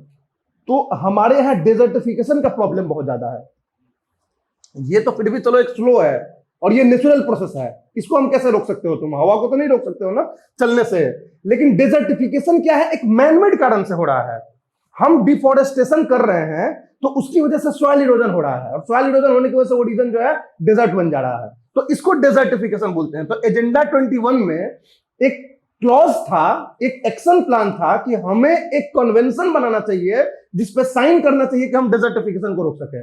और इसी को रियलाइज करने के लिए, इसी को एक पूरी तरह से आपको एक्चुअल में लाने के लिए 2 साल बाद यूएनसीसीडी 1994 में एक लीगली बाइंडिंग एग्रीमेंट को कंक्लूड किया गया। ये लीगली बाइंडिंग एग्रीमेंट है जिसको कंक्लूड किया गया डेजर्टिफिकेशन को रोकने के लिए। समझ में आ रही बात है? तो ये आपका हो गया रियो कॉन्फ्रेंस का कि क्या रियो कॉन्फ्रेंस के प्लेटफॉर्म पे क्या क्या हमने कंक्लूड किया। अब ये जो आपको सीबीडी है, सीबीडी में आगे बहुत सारे प्रोटोकॉल मिलेंगे। कार्टाजीना प्रोटोकॉल 2000 सीबीडी के ही प्लेटफॉर्म पे हुआ था। इसी का ये था, क्या बोलते हैं, अमेंडमेंट था, जिसे प्रोटोकॉल हम बोलते हैं। फिर 2010 में नगोया प्रोटोकॉल, ये सीबीडी के ही अंदर था। तो जब सीबीडी हम पढ़ेंगे तो इसके साथ साथ इसके आगे के सारे प्रोटोकॉल पढ़ते हुए चलेंगे कि कौन कौन से प्रोटोकॉल हुए हैं। तो ये चीज हो गया। यूएनएफसीसीसी के कौन से प्रोटोकॉल्स हो गए, बहुत सारे। क्योटो प्रोटोकॉल हो गया सबसे इंपॉर्टेंट। उसके बाद रीड एंड रीड प्लस करके एक इनिशिएटिव लाया गया यूएनएफसीसी के अंदर में। फिर पेरिस क्लाइमेट डील जो 2015 में हुआ था, वो भी इसी के अंदर हुआ, यूएनएफसीसी के अंदर। समझ में आ रही बात है? तो ये हो गया आपको इसके अंदर। क्लियर रहेगा रियो कॉन्फ्रेंस। अब रियो कॉन्फ्रेंस के बाद फिर से 20 साल बाद 2012 में एक और कॉन्फ्रेंस लाया गया, United Nation Conference on Sustainable development, और इसको हम बोल देते हैं रियो +20 समिट। +20 क्यों? क्योंकि 1992 के 20 साल बाद लाया गया। तो रियो में जो 20 साल लाया गया था, इसको देखते हुए कि हम कितना अभी आगे बढ़े, इस बेसिस पे 20 साल बाद हमने फिर से एक कॉन्फ्रेंस बुलाया, वही रियो में बुलाया, रियो जेनेरियो में, और इसको हमने रियो +20 समिट बोल दिया। समझ आ रही बात है? और ये 2012 में हुआ, और इसमें जो है बेसिकली इसका जो आउटकम था वो 2-3 मेजर आउटकम था, जिसमें सबसे इंपॉर्टेंट आपका सस्टेनेबल डेवलपमेंट गोल्स है। सस्टेनेबल डेवलपमेंट गोल्स का नाम सुने हो आप? SDG, sustainable development goal, one of the most important topic, बहुत ज्यादा यूपीएससी के लिए ये फेमस टॉपिक है। सस्टेनेबल डेवलपमेंट गोल जो था वो यूनाइटेड नेशन डेवलपमेंट प्रोग्राम का एक लिस्ट ऑफ गोल्स है कि ये सारे हमारे गोल्स हैं जो कि हमें अचीव करना है 2015 से लेकर 2030 के बीच में। इसके पहले 2000 से 2015 तक में था millennium development goals, MDG. Millennium development goals जो है 2015 से 2030 तक था, जो यूनाइटेड नेशन डेवलपमेंट प्रोग्राम ने फिक्स किया था कि ये हमारे गोल्स होंगे वर्ल्ड लेवल पे ठीक करने के लिए। और उसी तरह से हमारा 15 में जब यूनाइटेड मिलेनियम डेवलपमेंट गोल्स की जो अवधि थी, ड्यूरेशन खत्म हो गई, तो हमें कुछ नया फिर बनाना था। तो वही नया क्या बनाया जाएगा, ये रियो समिट के प्लेटफॉर्म पे डिस्कस हो गया। और इसी प्लेटफॉर्म पे डिस्कस करके सस्टेनेबल डेवलपमेंट गोल्स को यूएनडीपी ने फिक्स किया कि 2015 के बाद 2030 तक का हमारा जो गोल होगा वो सस्टेनेबल डेवलपमेंट गोल्स कहलाएगा। समझ आ रही बात है? इस क्या है सस्टेनेबल डेवलपमेंट गोल्स, ये डिस्कस हम डिटेल में करेंगे सारे गोल्स के बारे में। फिर हमारा एक ग्रीन इकोनॉमी गाइडलाइंस होगा कि ग्रीन इकोनॉमी गाइडलाइंस, यानी ग्रीन इकोनॉमी क्या होती है, what do you mean by green economy? Economy जानते हो?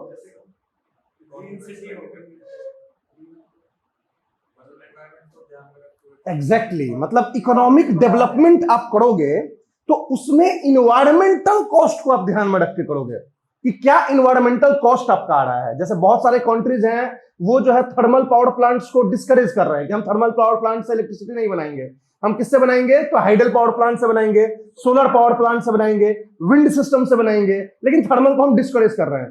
तो वो इसलिए कर रहे हैं क्योंकि वो इकोनॉमिक कॉस्ट जो है, जो cost of environmental degradation because of thermal power plants को वो समझ रहे हैं। तो इस तरह की इकोनॉमी को हम ग्रीन इकोनॉमी बोलते हैं, which is taking into consideration the impact of the various environmental degradation because of the economic development. तो इकोनॉमिक डेवलपमेंट को वजह से इन्वायरमेंटल डिग्रेडेशन को कम करना, ये ग्रीन इकोनॉमी का मेन पर्पस होता है। तो ग्रीन इकोनॉमी गाइडलाइंस मतलब क्या क्या गाइडलाइन होना चाहिए ग्रीन इकोनॉमी का, ये इसके अंदर एक डॉक्यूमेंट्स आया, और एक डॉक्यूमेंट्स आया the future we want. The future we want करके एक डॉक्यूमेंट आया कि कैसा फ्यूचर हमें चाहिए, किस तरह का फ्यूचर हमारा होना चाहिए। तो याद रखना यूपीएससी में ऐसे भी क्वेश्चन पूछ देता है यूपीएससी में कि ये पूछ देगा कि the future we want is an important document, is associated with which of the following conference, Stockholm conference of 1972, Rio summit of 1992, Rio +20 of 2012। तो रियो +20 ऑफ 2012 आपका आंसर होगा। तो इस तरह से प्रीलिम्स में क्वेश्चन ये लोग पूछ लेते हैं। तो ये दो डॉक्यूमेंट्स और ये सस्टेनेबल डेवलपमेंट गोल्स, ये तीनों जो है इंपॉर्टेंट रियो +20 समिट के थे।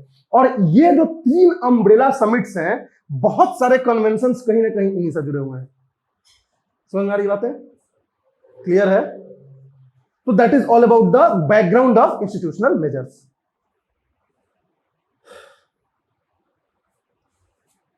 अब हम बात करते हैं कि ग्लोबल इनिशिएटिव्स को जब हम डिस्कस करेंगे तो कौन कौन से पार्ट में बांट के डिस्कस करेंगे। अब हम वन बाय वन अल्फाबेटिकली करने लगे या फिर हम आपको ऐसे डिस्कस करने लगे तो क्रोनोलॉजी नहीं बनेगी, राइट। तो इसीलिए हमको एक क्रोनोलॉजिकल वे में एक आपको लॉजिकल वे में अगर समझ के करना है तो आप मेजरली जितने भी कन्वेंशंस हैं, ग्लोबल इनिशिएटिव्स या कन्वेंशंस हैं, उसको आप 4 भाग में बांट सकते हो on the basis of purpose, कि पर्पस क्या है। इन्वायरमेंट तो बहुत बड़ा टर्म हो गया, अम्ब्रेला टर्म हो गया। जैसे डिफॉरेस्टेशन के लिए कुछ काम कर रहे हो, वो भी एक इन्वायरमेंट का पार्ट हो गया। आप क्लाइमेट चेंज रोकने के लिए, कार्बन इमिशन कम करने के लिए कोई इनिशिएटिव ले रहे हो, वो भी इन्वायरमेंट का पार्ट हो गया। आप बायोडाइवर्सिटी को कंजर्व करने के लिए कर रहे हो, वो भी इन्वायरमेंट का पार्ट हो गया। आप कोई टॉक्सिक केमिकल्स जिसकी वजह से ह्यूमन हेल्थ या बायोडाइवर्सिटी खराब हो रही है, उसको आप रोकने के लिए कोई कन्वेंशन ला रहे हो, वो भी इन्वायरमेंट का पार्ट हो गया। तो on the basis of that sustainable growth के लिए कर रहे हो, वो भी इन्वायरमेंट का पार्ट हो गया। तो on the basis of that जो है हम सारे कन्वेंशंस को 4 भाग में बांट सकते हैं। कुछ ऐसे कन्वेंशंस हैं वो पर्टिकुलरली क्लाइमेट चेंज के लिए हैं, जैसे कि Vienna convention and Montreal protocol. ये जो है क्लाइमेट चेंज के लिए, क्लाइमेट चेंज में कौन से एस्पेक्ट के लिए, तो ओजोन डिप्लीशन को रोकने के लिए, ओजोन होल जो हो रहा है, ओजोन लेयर का जो डिग्रेडेशन हो रहा है उसको रोकने के लिए। फिर हमारा यूएनएफसीसी या Kyoto protocol, Kyoto protocol is a protocol under the UNFCCC. तो ये किसके लिए है, तो कार्बन इमिशन को रोकने के लिए, कि कार्बन डाइऑक्साइड जो इमिट करे एनवायरनमेंट में जिसकी वजह से सारी प्रॉब्लम हो रही है, उसको रोकने के लिए ये हो गया। रीड एंड रीड प्लस किसके लिए है, तो रीड और रीड प्लस जो है आपके मेनली डिफॉरेस्टेशन को रोकने के लिए है, तो डिफॉरेस्टेशन के लिए रीड एंड रीड प्लस हो जाएगा। फिर हमारा पेरिस क्लाइमेट डील क्या है, पेरिस क्लाइमेट डील यही यूएनएफसीसी का के प्लेटफॉर्म पे एक एग्रीमेंट साइन किया गया है 2015 में पेरिस में। तो पेरिस क्लाइमेट डील हो गया। एक्चुअली क्योटो प्रोटोकॉल की अवधि खत्म होने वाली थी 2020 में, 2008 से 20 में क्योटो 2 की ड्यूरेशन थी। तो पहले से हमें डिसाइड करके रखना था कि 2020 के बाद हम क्या करेंगे, कैसे हम कौन से प्रोविजन के अकॉर्डिंग जो है अपना कार्बन डाइऑक्साइड इमिशन को कम करेंगे। तो उसके लिए पेरिस क्लाइमेट डील आई और ये और बर्बाद हो गया। जो भी क्योटो में अच्छा चीज था उसको भी खत्म कर दिया, ठीक है। तो अभी डिस्कस करेंगे पेरिस क्लाइमेट डील में क्या हुआ। फिर किगाली एग्रीमेंट क्या है, तो किगाली एग्रीमेंट ये मॉन्ट्रियल प्रोटोकॉल में ही एक अमेंडमेंट है। मतलब इसमें जो भी गैस का लिस्ट हमने बनाया था, ये गैस को हमें इसके रिलीज को रोकना है, उसमें एक और गैस जोड़ने के लिए हमने किगाली एग्रीमेंट ला दिया। क्यों जोड़ा और क्या उसके प्रोविजन है, ये सब हम बात करेंगे किगाली एग्रीमेंट में। किगाली कहां है, रवांडा में है, रवांडा में किगाली है। और ये जो है 2016 में ये एग्रीमेंट किया गया। ये पर्टिकुलरली किसके लिए था, हाइड्रोफ्लोरोकार्बन, एचएफसी के प्रोडक्शन को रोकने के लिए किगाली एग्रीमेंट लाया था। ये किसके लिए था, क्लोरोफ्लोरोकार्बन। तो क्लोरोफ्लोरोकार्बन और हाइड्रोक्लोरोफ्लोरोकार्बन ये दोनों जो है ओजोन डिप्लीटिंग होते हैं, तो उसके लिए मॉन्ट्रियल प्रोटोकॉल था। और इन्हीं दोनों गैस को हम रिप्लेस करने के लिए हाइड्रोफ्लोरोकार्बन का यूज करना स्टार्ट किए। और बाद में हमें पता चला ये तो बहुत ही high potential green house gas है, तो उसको फिर से रोकने के लिए हमने किगाली एग्रीमेंट लाया। तो हम जब वियना कन्वेंशन पढ़ेंगे तो साथ में मॉन्ट्रियल प्रोटोकॉल पढ़ेंगे और उसी के तुरंत बाद किगाली एग्रीमेंट पढ़ लेंगे, ठीक। फिर हमारा ग्लोबल इन्वायरमेंट फैसिलिटी क्या है और आईपीसीसी क्या है, ये सारी चीजें जो है वो हमारे इन्वायरमेंटल ऑर्गेनाइजेशंस हैं। जैसे ग्लोबल इन्वायरमेंट फैसिलिटी एक तरह का फंड है, एक तरह का ऑर्गेनाइजेशन है जो बहुत सारे कन्वेंशंस को पैसा देती है या फिर उसको टेक्निकल सपोर्ट देती है, ग्लोबल इन्वायरमेंट फैसिलिटी। फिर आईपीसीसी भी एक तरह का इंटर गवर्नमेंटल पैनल है, ऑर्गेनाइजेशन है, जो बहुत सारे रिसर्च पेपर्स को स्टडी करके बताती है कि क्या सही है क्या गलत है। तो एक तरह से ये क्या करती है, एक रोड मैप, एक तरह का गाइडलाइंस प्रोवाइड करती है, एक तरह का आपको टेक्निकल सपोर्ट प्रोवाइड करती है United Nation Framework Convention on Climate change को। समझ में आ रही बात है। तो वन बाय वन हम लोग सबको डिस्कस करेंगे कि कब बना, कैसे बना, क्या इसका क्या कर सकता है, क्या नहीं कर सकता है, ये सारी बातें हम डिस्कस करेंगे। फिर हमारा बायोडाइवर्सिटी कंजर्वेशन के लिए आ जाएगा कि बायोडाइवर्सिटी कंजर्वेशन के लिए क्या क्या किए गए हैं। तो सबसे पहले आपको इंपॉर्टेंट आएगा Ramsar Convention and Montreux Record. Ramsar Convention का नाम सुने हो, किस लिए है, वेटलैंड के लिए है। वेटलैंड इकोसिस्टम को बचाने के लिए, वेटलैंड का मतलब जानते हैं आप, वेटलैंड, अच्छा अपना नाम नहीं सुना है। जितने भी लेक्स वगैरह होते हैं ना, लेक्स, पॉन्ड्स, झील, तालाब, परमानेंटली पानी लगा हुआ है, तो वो उनको वेटलैंड से नाम देते हैं। मतलब कि वो ना ही डीप वाटर बॉडी है ना ही लैंड है, इन दोनों के बीच का है, तो उसको वेटलैंड बोलते हैं। वेटलैंड बहुत इंपॉर्टेंट होता है क्योंकि उसकी बायोडाइवर्सिटी बहुत हाई होती है, बहुत सारे plant species, animal species grow करते हैं, तो इसलिए वो बहुत इंपॉर्टेंट होता है और उसका बहुत सिग्निफिकेंस है। तो वेटलैंड्स को बचाने के लिए रामसार कन्वेंशन को लाया गया। उसके बाद फिर आपको सीबीडी, मोस्ट इंपॉर्टेंट जो है कन्वेंशन है बायोडाइवर्सिटी को कंजर्व करने के लिए, सीबीडी के प्लेटफॉर्म पे कार्टाजीना प्रोटोकॉल आया, नगोया प्रोटोकॉल आया, आईसी टारगेट्स हमने लाया, ये सारी चीजें सीबीडी के अंदर आती हैं। फिर हमारा आता है sites convention for the international trade off endangered species of fauna and flora. तो ये साइट्स मेनली इंडेंजर्ड स्पेसीज का जो इंटरनेशनल ट्रेड होता है उसको कंट्रोल करने के लिए है। अब कोई जानवर बहुत खतरे में है, एक्सटिंक्शन के कगार पे है, तो उसका ट्रेड पूरी तरह से आप रोक दो। कुछ जो है चलो एक्सटिंक्शन के कगार पे नहीं है लेकिन कगार पे आ सकता है फ्यूचर में, तो उसके लिए आप एक नया लिस्ट ये बनाता है जो बोलता है कि आप इसको रेगुलेट करो, इसके ट्रेड को देखो कि इलीगली तो कोई ट्रेड नहीं कर रहा है, तो वो साइट्स का काम था। फिर हमारा ट्रैफिक है, traffic wild life trade monitoring network, ये साइट्स को ही हेल्प करने के लिए ट्रैफिक बनाया गया। ठीक है, साइट्स को ही हेल्प करने के लिए ये ट्रैफिक करके एक wild life trade monitoring network बनाया गया। इसका क्या रोल है, कैसे करता है, ये हम डिस्कस करेंगे। फिर हमारा सीएमएस है, सीएमएस मतलब convention for the conservation of migratory species. Migratory species मतलब कुछ ऐसे स्पीसीज होते हैं जो जीवन में एक जगह से दूसरी जगह घूमते रहते हैं, तो इनको माइग्रेटरी स्पीसीज बोलते हैं। इनको कंजर्व करना बहुत दिक्कत होती थी क्योंकि आप जो है इनका कोई अपना घर नहीं है, तो आप कैसे कंजर्व करोगे उनको? आप जहां पे उनके कंजर्वेशन के लिए व्यवस्था करोगे वहां से वो माइग्रेट कर जाएंगे, तो इसलिए इनके लिए अलग एक बनाया गया कन्वेंशन जिसको हम सीएमएस बोलते हैं। फिर हमारा IUCN एंड WWF करके ये ऑर्गेनाइजेशन है, प्राइवेट ऑर्गेनाइजेशन है IUCN एंड WWF। ठीक है, तो ये सारे जो है वो इंडल्ज होते हैं बायोडाइवर्सिटी कंजर्वेशन के लिए। उसके अलावा ग्लोबल टाइगर फोरम है। ठीक, उसके बाद हमारे पास बर्ड लाइफ इंटरनेशनल है, वेटलैंड इंटरनेशनल है, कंजर्वेशन इंटरनेशनल है, ये सब एनजीओज हैं और सारे एनजीओज के बारे में थोड़ा बहुत हमें पता होना चाहिए कि इनका क्या रोल है, क्या करते हैं, ठीक, और कहां के हैं। तो ये सारी चीजें हम जो है इसके बायोडाइवर्सिटी कंजर्वेशन के में देखेंगे।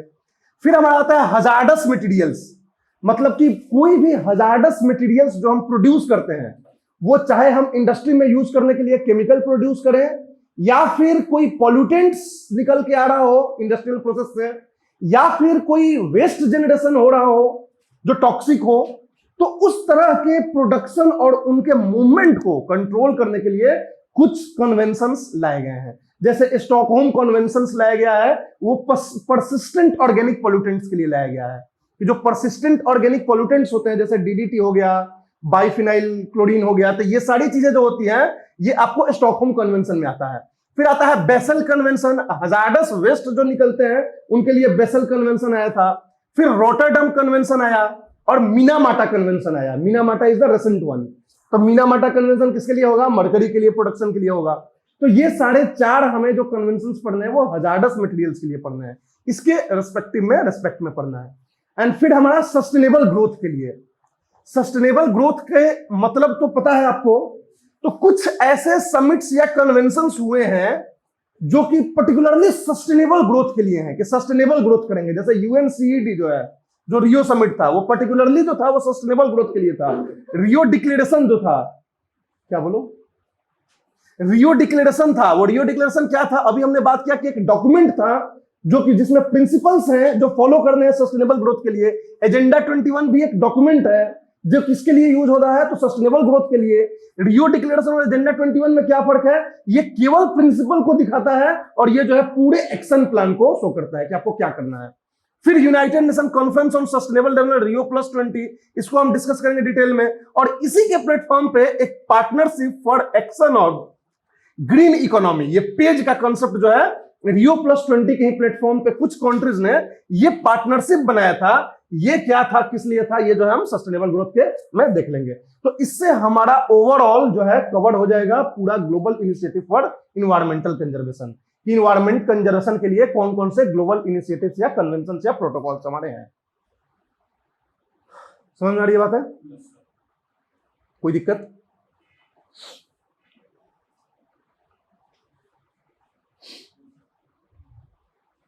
चलो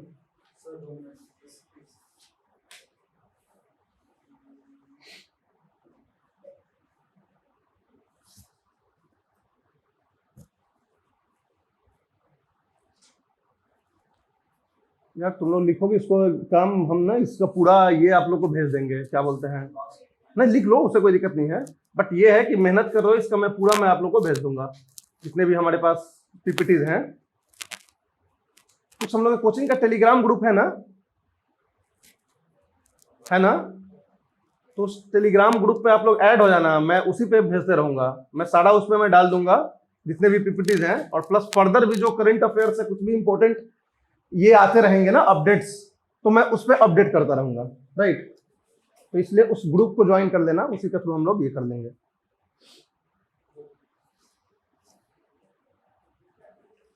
अब Vienna convention and Montreal protocol की बात करते हैं। वियना कन्वेंशन, देखो वियना कन्वेंशन जो था ये अब हम जो कन्वेंशंस की बात कर रहे हैं वो पर्टिकुलरली क्लाइमेट चेंज के लिए कन्वेंशन है, ये याद रखना।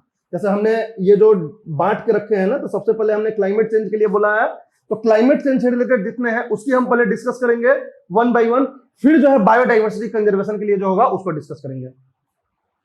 तो क्लाइमेट चेंज के लिए 1985 में वियना कन्वेंशन आया था, राइट। वियना कहां है? ऑस्ट्रिया, ऑस्ट्रिया की कैपिटल है ना वियना, ठीक है। तो वियना कन्वेंशन 1985 में आया था। ये कन्वेंशन पर्टिकुलरली यूनाइटेड नेशंस के सपोर्ट से, यूनाइटेड नेशन के सपोर्ट से इस कन्वेंशन को लाया गया था, और इसका जो मेन ऑब्जेक्टिव था वियना कन्वेंशन का, मेन ऑब्जेक्टिव वो क्या था? ओजोन डिप्लीशन को रोकना, to prevent ozone depletion. Main objective था to prevent the depletion of ozone, depletion of ozone layer. अब ओजोन लेयर कैसे डिप्लीट हो रहा है? क्लोरोफ्लोरोकार्बन, हाइड्रोक्लोरोफ्लोरोकार्बन, मतलब कि ओजोन डिप्लीटिंग कुछ सब्सटेंसेस हैं, कुछ इंडस्ट्रियल गैसेस हैं जिसके थ्रू ओजोन डिप्लीट हो रहा है, राइट। उनको बोलते हैं ओडीएस, ओजोन डिप्लीटिंग सब्सटेंसेस। तो ओजोन डिप्लीटिंग सब्सटेंसेस के प्रोडक्शन को फ्रीज करने के लिए, क्योंकि उस समय इंडस्ट्रियल लेवल पे बहुत यूज होता था ओजोन, एयर कंडीशनिंग में भी यूज होता था, इंडस्ट्रियल सॉल्वेंट के रूप में भी यूज होता था, राइट, एरोसोल प्रोपेलेंट्स के रूप में भी यूज होता था। तो ओजोन जो प्रोडक्शन हो रहा था वर्ल्ड वाइड, उसको स्टॉप करने के लिए, फ्रीज करने के लिए ये वियना कन्वेंशन लाया गया, ठीक। लेकिन वियना कन्वेंशन के बारे में दो तीन बात याद रखना कि सबसे पहले ये लीगली नॉन बाइंडिंग था, it was not binding, it was not binding. मतलब कि ठीक है, आप आओ, बैठे, लोगों ने साइन किया, और साइन करने के बाद बोले कि ठीक है हम कोशिश करेंगे, प्रोडक्शन कम करेंगे, हम कसम खाते हैं, लेकिन कोई उसमें लीगल उसका प्रोविजन नहीं था कि अगर आप नहीं करेंगे तो क्या, ठीक है, पेनलाइज प्रोविजन, पेनाल्टी प्रोविजन कुछ नहीं था। तो इसलिए ये नॉन बाइंडिंग था, ये वियना कन्वेंशन, ठीक, नॉन बाइंडिंग था। नो टारगेट्स, कोई टारगेट्स नहीं थे, किसी कंट्री के लिए कोई टारगेट नहीं था कि किसको कितना करना है, नहीं करना है, ठीक। तो नॉन बाइंडिंग, नो टारगेट्स, ये prevent the depletion of ozone layer, ये वियना कन्वेंशन का मेन हमारा पर्पस था। ये 1985 में आया, फोर्स में इसको बोला गया कि 1988 से फोर्स में आएगा। सब लोग जो है 1988 से कोशिश करोगे कि ओजोन डिप्लीटिंग सब्सटेंसेस को हम रोकें। तो ये वियना कन्वेंशन हो गया। 2 साल में ही इन लोगों को लग गया। हाँ, इसके बारे में एक इंपॉर्टेंट बात याद रखना, वियना कन्वेंशन के बारे में मोस्ट इंपॉर्टेंट बात, वियना कन्वेंशन एक ऐसा कन्वेंशन है सिंगल, जिसमें यूनाइटेड नेशंस के सारे member, all the members of the United Nations sign. क्यों? मतलब मोस्ट सक्सेसफुल वियना कन्वेंशन, क्यों, व्हाई? एग्जैक्टली, ये जो था वो डेवलप्ड कंट्रीज ने इतने जोरों शोर से इसको प्रमोट किया वियना कन्वेंशन को, क्योंकि देखो 1985 के टाइम में रसिया, यूएसएसआर और यूएसए दोनों ही कोल्ड वॉर में चल रहे थे, ठीक। जितने बाकी कंट्रीज थे वो भक्त थे यूएसए और यूएसएसआर के। कुछ कंट्रीज जो नहीं भक्त थे, जिनको हम थर्ड वर्ल्ड कंट्रीज बोलते हैं, जैसे इंडिया हो गया, नेम वाले कंट्रीज, हमारे नॉन अलाइंड मूवमेंट वाले कंट्रीज, ठीक। अब यहां ओजोन डिप्लीशन से तब तक ये समझ में आ चुका था कि आर्कटिक और अंटार्कटिक रीजन पे ओजोन होल सबसे ज्यादा हो रहा है। तो who are going to affected the most and the first? वो कंट्री जो पोलर रीजन में है, तो चाहे वो यूएस कनाडा हो चाहे रसिया हो, रसिया भी पूरा साइबेरिया उसका पोलर रीजन में है, यूएस कनाडा भी पूरा पोलर रीजन में है, तो इन दोनों को ये बात समझ में आ गई कि हमारा अस्तित्व बहुत खतरे में है ओजोन डिप्लेशन की वजह से। तो वहां उन लोगों ने कोल्ड वार छोड़ के और इंटरनेशनल लेवल पे खूब प्रमोट किया, दोनों मिलके, दोनों ब्लॉक, कि नहीं नहीं बहुत जरूरी है, मानवता खतरे में है, सब खत्म हो जाएगा, अर्थ खत्म हो जाएगा, क्या कर रहे हो तुम लोग, कर वर के जो है पूरा डायलॉग बाजी करके एक एक सा साइन करा लिया। तो पूरा यूनाइटेड नेशंस का each and every member signed the Vienna convention. तो ये इंपॉर्टेंट याद रखना, ठीक। डेवलपिंग कंट्रीज को क्या था उस समय, पैसा मिलेगा तो हाँ मिलेगा तो चलो साइन करो, तो मॉन्ट्रियल प्रोटोकॉल में देखो पैसा भी मिलना स्टार्ट हो जाएगा, ठीक। तो ये हो गया आपको वियना कन्वेंशन। फिर हम आते हैं मॉन्ट्रियल प्रोटोकॉल। 2 साल बाद ही समझ में आ गया कि ये तो यार बोल बच्चन वाली बात हो गई, सब यहां से बोल के जाएंगे कि हाँ हाँ करेंगे करेंगे करेंगे, और वहां जाके सब जो है भूल जाएंगे। तो फिर जो जरूरी था कि इस कन्वेंशन में अमेंडमेंट करके हम इसको सबसे पहले लीगली बाइंडिंग बनाए, कि भाई आप साइन कर रहे हो तो अब आप पीछे नहीं हटना है, आपको जो है करना है। तो सबसे पहले मॉन्ट्रियल प्रोटोकॉल क्या था, it was an amendment to the Vienna convention. 2 ही साल बाद उसी प्लेटफॉर्म पे मॉन्ट्रियल प्रोटोकॉल साइन करवाया गया, और इसको क्या किया गया, लीगली बाइंडिंग बना दिया गया, लीगली बाइंडिंग बनाया गया सबसे पहले। समझ में आ रही बात है, it was legally binding, clear है। दूसरा क्या किया गया, फिक्स्ड टारगेट, फिक्स्ड टारगेट्स को फिक्स कर दिया गया। लेकिन ये टारगेट सबके लिए एक नहीं था, ये कंट्रीज को बांट के ग्रुप्स में कि कौन सा कंट्रीज का क्या टाइमलाइन होगा, माने किस साल तक आपको अपना प्रोडक्शन बंद कर देना है। समझ में आ रही बात है। तो उसका फिक्स टारगेट दिया गया सारे कंट्रीज को, जिसमें जो डेवलप्ड कंट्रीज थे ऑफ कोर्स उनको भाई सबसे मतलब स्ट्रिंजेंट टारगेट तो उन्हीं को लेना पड़ेगा, जब आप खुद ही नहीं लोगे तो डेवलपिंग कंट्रीज क्यों लेगा। तो उन लोगों ने सबसे पहले खत्म करने का बोला कि हम भाई इस साल तक हम खत्म कर देंगे, उसके बाद नेक्स्ट, उसके बाद नेक्स्ट, और अभी का टाइम तक सारे कंट्रीज ने अपना जो है वो बंद कर दिया है प्रोडक्शन पूरी तरह से क्लोरोफ्लोरोकार्बन का। ये मेनली कौन कौन से गैस के लिए था, तो CFC इसमें कवर होता था और HCFC कवर होता था, और कुछ हेलोन्स भी थे। तो these are certain gases which are detrimental for the ozone layer, ozone layer को डिप्लीट करने के लिए। तो क्लोरोफ्लोरोकार्बन, हाइड्रोक्लोरोफ्लोरोकार्बन और कुछ हेलोन्स। अब ये क्लोरोफ्लोरो और हाइड्रोफ्लोरोकार्बन ही मेनली थे। समझ में आ रही बात है। तो इन्हीं को मेनली इसको खत्म करना था 1987 तक, ठीक। अब क्या है कि लीगली बाइंडिंग हो गया, फिक्स टारगेट्स हो गया, क्या हुआ बोलो, समझ में आ रही है। लीगली बाइंडिंग है, फिक्स टारगेट है। तीसरा क्या हो गया, पेनाल्टी, भाई नहीं करोगे तो अब पेनल्टी भी लगेगा। तो मॉन्ट्रियल प्रोटोकॉल में ये भी ऐड कर दिया गया कि भाई सबको करना ही है, ठीक। चौथा क्या हुआ, funding support, funding mechanism. Funding mechanism का मतलब कि जो डेवलपिंग कंट्रीज जो अच्छा प्रयास कर रहे हैं क्लोरोफ्लोरोकार्बन और हाइड्रोक्लोरोफ्लोरोकार्बन को रोकने के लिए, तो उसकी वजह से जो उनका लॉस हो रहा है डेवलपमेंट में, तो उस लॉस को कॉम्पेंसेट करने के लिए ये फंडिंग मैकेनिज्म लाया गया, ताकि डेवलपिंग कंट्रीज जो है बढ़ चढ़ के हिस्सा ले इसमें।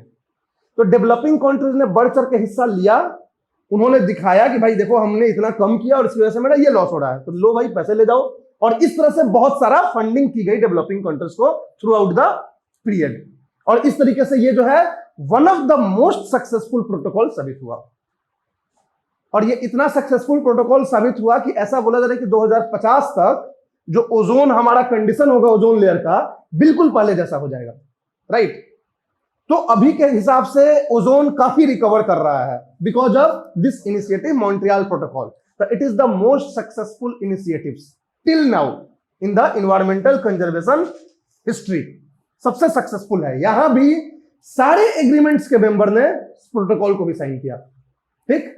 तो ये हमारा मॉन्ट्रियल प्रोटोकॉल के बारे में समझना है, समझ गए। पेनल प्रोविजन है, फंडिंग मैकेनिज्म है, फिक्स टारगेट्स है, लीगली बाइंडिंग है, लेकिन फिक्स टारगेट्स अलग अलग है, सबके लिए सेम नहीं है। डेवलप अब तो ये खत्म हो चुका है क्योंकि अब तो सारों ने टारगेट अपना ये कर लिया।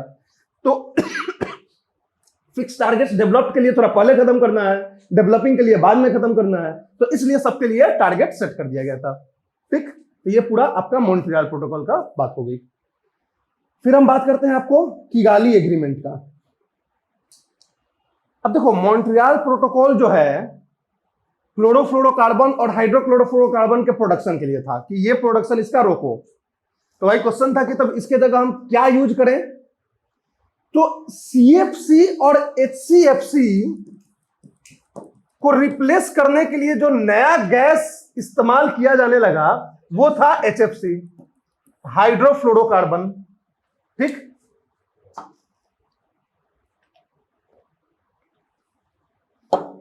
मेन जो रिएक्ट करता है ओजोन से वो क्लोरीन और ब्रोमीन गैस होता है, क्लोरीनेटेड गैस और brominated gas. Without chlorine bromine केवल फ्लोरीन नहीं करता है, राइट, क्योंकि ये एक तो कि भारी भी होता है तो ये नीचे ही रहता है, ऊपर नहीं जाता है।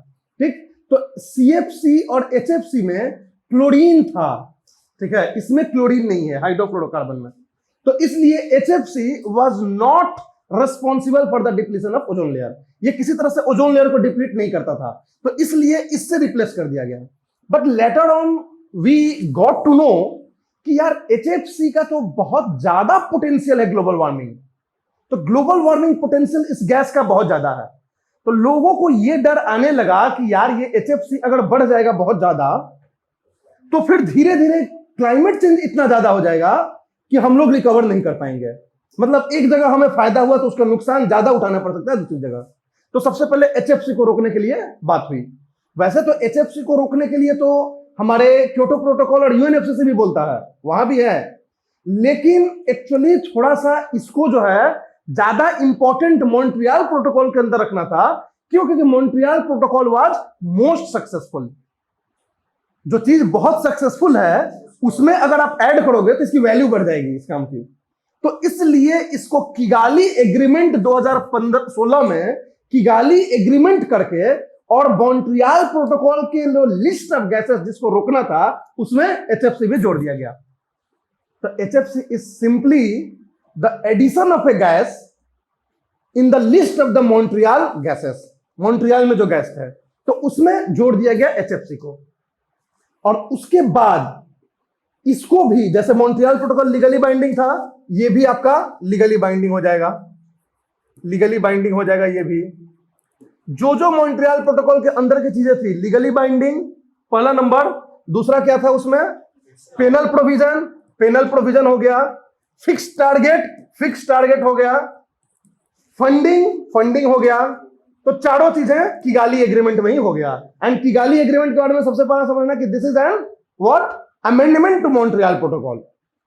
तो ये चारों चीजें जो है इसमें डाल दी गई कि भाई लीगली बाइंडिंग होगा, पेनल प्रोविजन होगा, फिक्स टारगेट होगा। 3 भाग में इन्होंने ग्रुप 1, ग्रुप 2, ग्रुप 3 में बांट दिया सारे कंट्रीज को, group A, group B, group C में बांट के, और सबको जो है कुछ कुछ टारगेट्स दे दिए कि करना है आपको।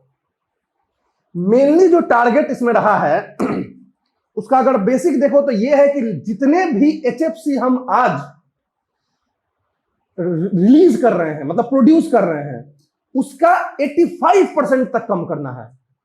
85% तक कम करना है। और ये कब तक कम करना है? तो लगभग 2045 तक। तो अलग अलग कंट्रीज को अलग अलग जो है आपको दिया गया है, और मेनली ओवरऑल देखोगे तो 85% के लगभग में कम करना है 2045 तक में। अब ये नया है, किगाली एग्रीमेंट 2016 में आया है, अब तक इससे क्वेश्चन नहीं पूछा गया है यूपीएससी में। ठीक, तो मॉन्ट्रियल प्रोटोकॉल तो पुराना हो गया, सक्सेसफुल भी हो गया, सब कुछ अपना टारगेट भी पूरा कर लिया, लेकिन ये अभी नया है, तो थोड़ा सा आपको डिटेल में इसको जानना होगा। एटलीस्ट आपको ध्यान में रखना होगा कि कौन कौन से ग्रुप ऑफ कंट्रीज में बांटा गया है, क्योंकि अब मॉन्ट्रियल में नहीं पूछेगा कि कौन कौन से ग्रुप में बांटा गया था, ये इसके लिए पूछ सकता है। ठीक, क्योंकि ये अभी बिल्कुल नया है। तो इसके लिए आप जो है ध्यान रखना कि क्या टाइमलाइन रखा गया है इस एग्रीमेंट के अंदर। मैं ये नहीं बोल रहा हूं बिल्कुल आप हू बहू एकदम रट के रखो, लेकिन कुछ जो है हल्का फुल्का आपको याद रखना है। जैसे कि first group, second group, third group, 3 group में बांटा गया है, फर्स्ट ग्रुप, सेकंड ग्रुप और थर्ड ग्रुप। इन तीनों का क्या डिफरेंस है टारगेट का? फर्स्ट ग्रुप में होंगे ये रिचेस्ट कंट्री होंगे, रिचेस्ट कंट्री मतलब कि यूएसए होगा और यूरोपियन यूनियन के कंट्रीज होंगे। इनके लिए जो टारगेट है, उनको जो है कि फ्रीज करना है 2018 तक। फ्रीज करना है मतलब कि प्रोडक्शन को अब आप उससे ज्यादा नहीं बढ़ाओगे। जैसे मान लो कि आप जो है अभी 80 टन जो है प्रोड्यूस करते हो, ठीक है, तो 2016 में मान लो आप 80 टन करते थे, तो 2018 में आप जितना करोगे, जैसे मान लो 2018 में 100 टन आप कर रहे हो, तो आप 2019 में इस 100 टन से ज्यादा नहीं होना चाहिए। मतलब कि अपने प्रोडक्शन लेवल को आप फ्रीज कर दो, इससे ऊपर आप प्रोड्यूस नहीं करोगे। तो ये हो गया कि 100 टन से आप ज्यादा 2019 से नहीं करोगे, मैक्सिमम लिमिट आपका 100 हो गया। और उसके बाद 2036 तक जो है आप 2036 तक 15% घटा दोगे। मतलब 15% नहीं, मतलब 85% घटा के 15% पे लेके आ जाओगे पूरे प्रोडक्शन का। मतलब कि मान लो, और ये जो दिया गया लेवल, ये 2012 का लेवल दिया गया है कि मतलब 2012 में आप कितना करते थे। सपोज मान लो 2012 में आप 60 करते थे, 60 टन सपोज करते थे 2012 में, तो 60 टन करते थे, तो 2036 में जो आपका प्रोडक्शन होना चाहिए वो इस 60 का मात्र 15% होना चाहिए। समझ में आ रही बात है? तो ये इसका टारगेट था कि 2018 तक आपको फ्रीज करना है प्रोडक्शन को, मतलब जितना अमाउंट प्रोड्यूस करो पर ईयर उससे ऊपर नहीं होना चाहिए, और 2036 तक मात्र 15% घटा के कर देना है। और 15% किस लेवल का है? तो 2012 में कितना करते थे उस लेवल का। ये जो लेवल है वो अलग अलग इसलिए दिया जाता है, इसका कारण है। सपोज मान लो कि 2012 में ये 60 ही करता था, ठीक है, 2012 में 60 ही करता था, अभी 100 टन कर रहा था। ये तो मान लो कि डेवलप्ड कंट्रीज हैं।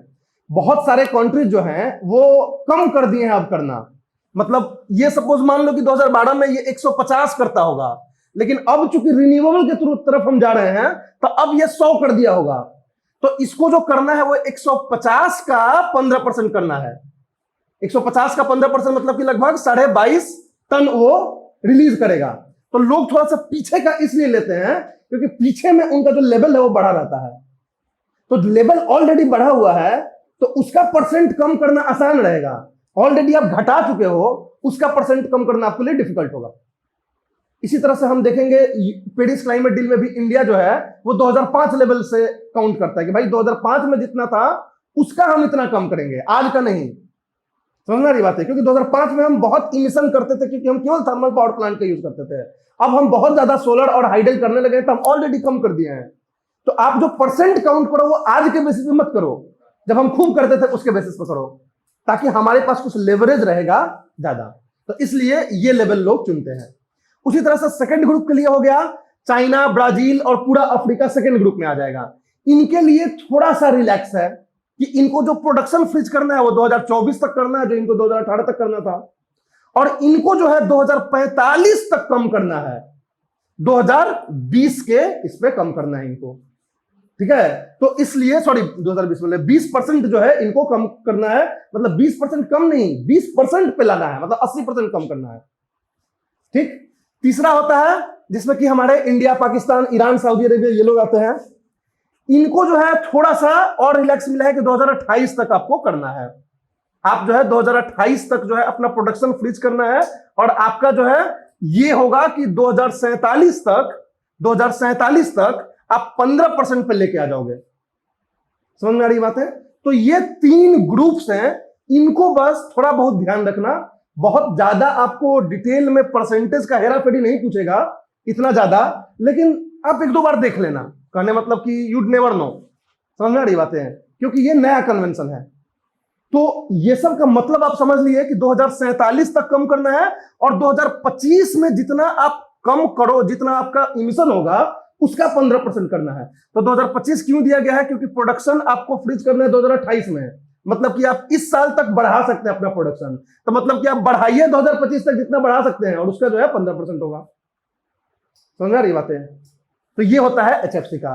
तो देखोगे कि जो भी ये कंट्रीज हैं, जो गरीब कंट्रीज हैं, जिनको टारगेट ऊपर तक फ्रीज करने के लिए मिला है आगे तक, तो वो अपना और आगे तक ले रहे हैं। क्यों? क्योंकि यहां तक ये अपना बढ़ा सके जो बढ़ाना है इमिशन को, ताकि इनको 15% घटाने में आसानी रहे, ताकि उनका डेवलपमेंट ना सफर करे। समझ रहे हो बात को? अगर ये चीज रोक के और पीछे का कर देगा तो आपका डेवलपमेंट सफर हो जाए, क्योंकि आप ज्यादा नहीं करते थे। डेवलप्ड कंट्रीज क्या है? अपोजिट जा रहे हैं। डेवलप्ड कंट्रीज जो है पहले ज्यादा इमिशन करते थे, तो अब वो सोलर और इसके तरफ जा रहे हैं। हम डेवलपिंग कंट्रीज अभी नहीं जा पा रहे हैं, हमारे पास अभी जो है तेल और कोयला ही मेन सोर्स है, तो हमारे यहाँ बढ़ेगा अभी इमिशन, इसलिए हम आगे का ले रहे हैं। समझ में आ रही बातें? तो ये इस बेसिस पे ये सारा फंडा जो है डिसाइड किया जाता है। तो दिस इज द टारगेट, इसको आपको ध्यान में रखना है कि 3 ग्रुप में बांट के किगाली एग्रीमेंट में जो टाइमलाइन दिया गया है। अब और कुछ नहीं ना, तो ये सब 15-20 हटा दो, ये याद रखना है कि 2036, 2045, 2047 तक कम करना है। फ्रीज कब करना है? 18, 24, 28। ये 2 चीज अगर याद रखते हो कि 18 तक इसको फ्रीज कर देना है, 24 तक कर देना है, 28 तक कर देना है, 36 तक जो है इसको घटा देना है पूरी तरह से, 45 तक पूरी तरह से घटा देना है, 47 तक पूरी तरह से घटा देना है, तो कोई दिक्कत नहीं है।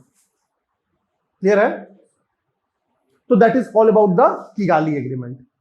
तो किगाली एग्रीमेंट अब जो है, ये जो भी थे हमारे, वो वियना कन्वेंशन के पार्ट थे। वियना कन्वेंशन में मॉन्ट्रियल प्रोटोकॉल आ गया और उसके बाद किगाली एग्रीमेंट आ गया।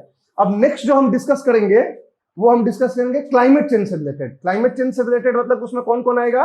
यूएनएफसीसीसी आ जाएगा, उसके बाद आपको क्योटो प्रोटोकॉल आ जाएगा और पेरिस क्लाइमेट डील आ जाएगा, राइट?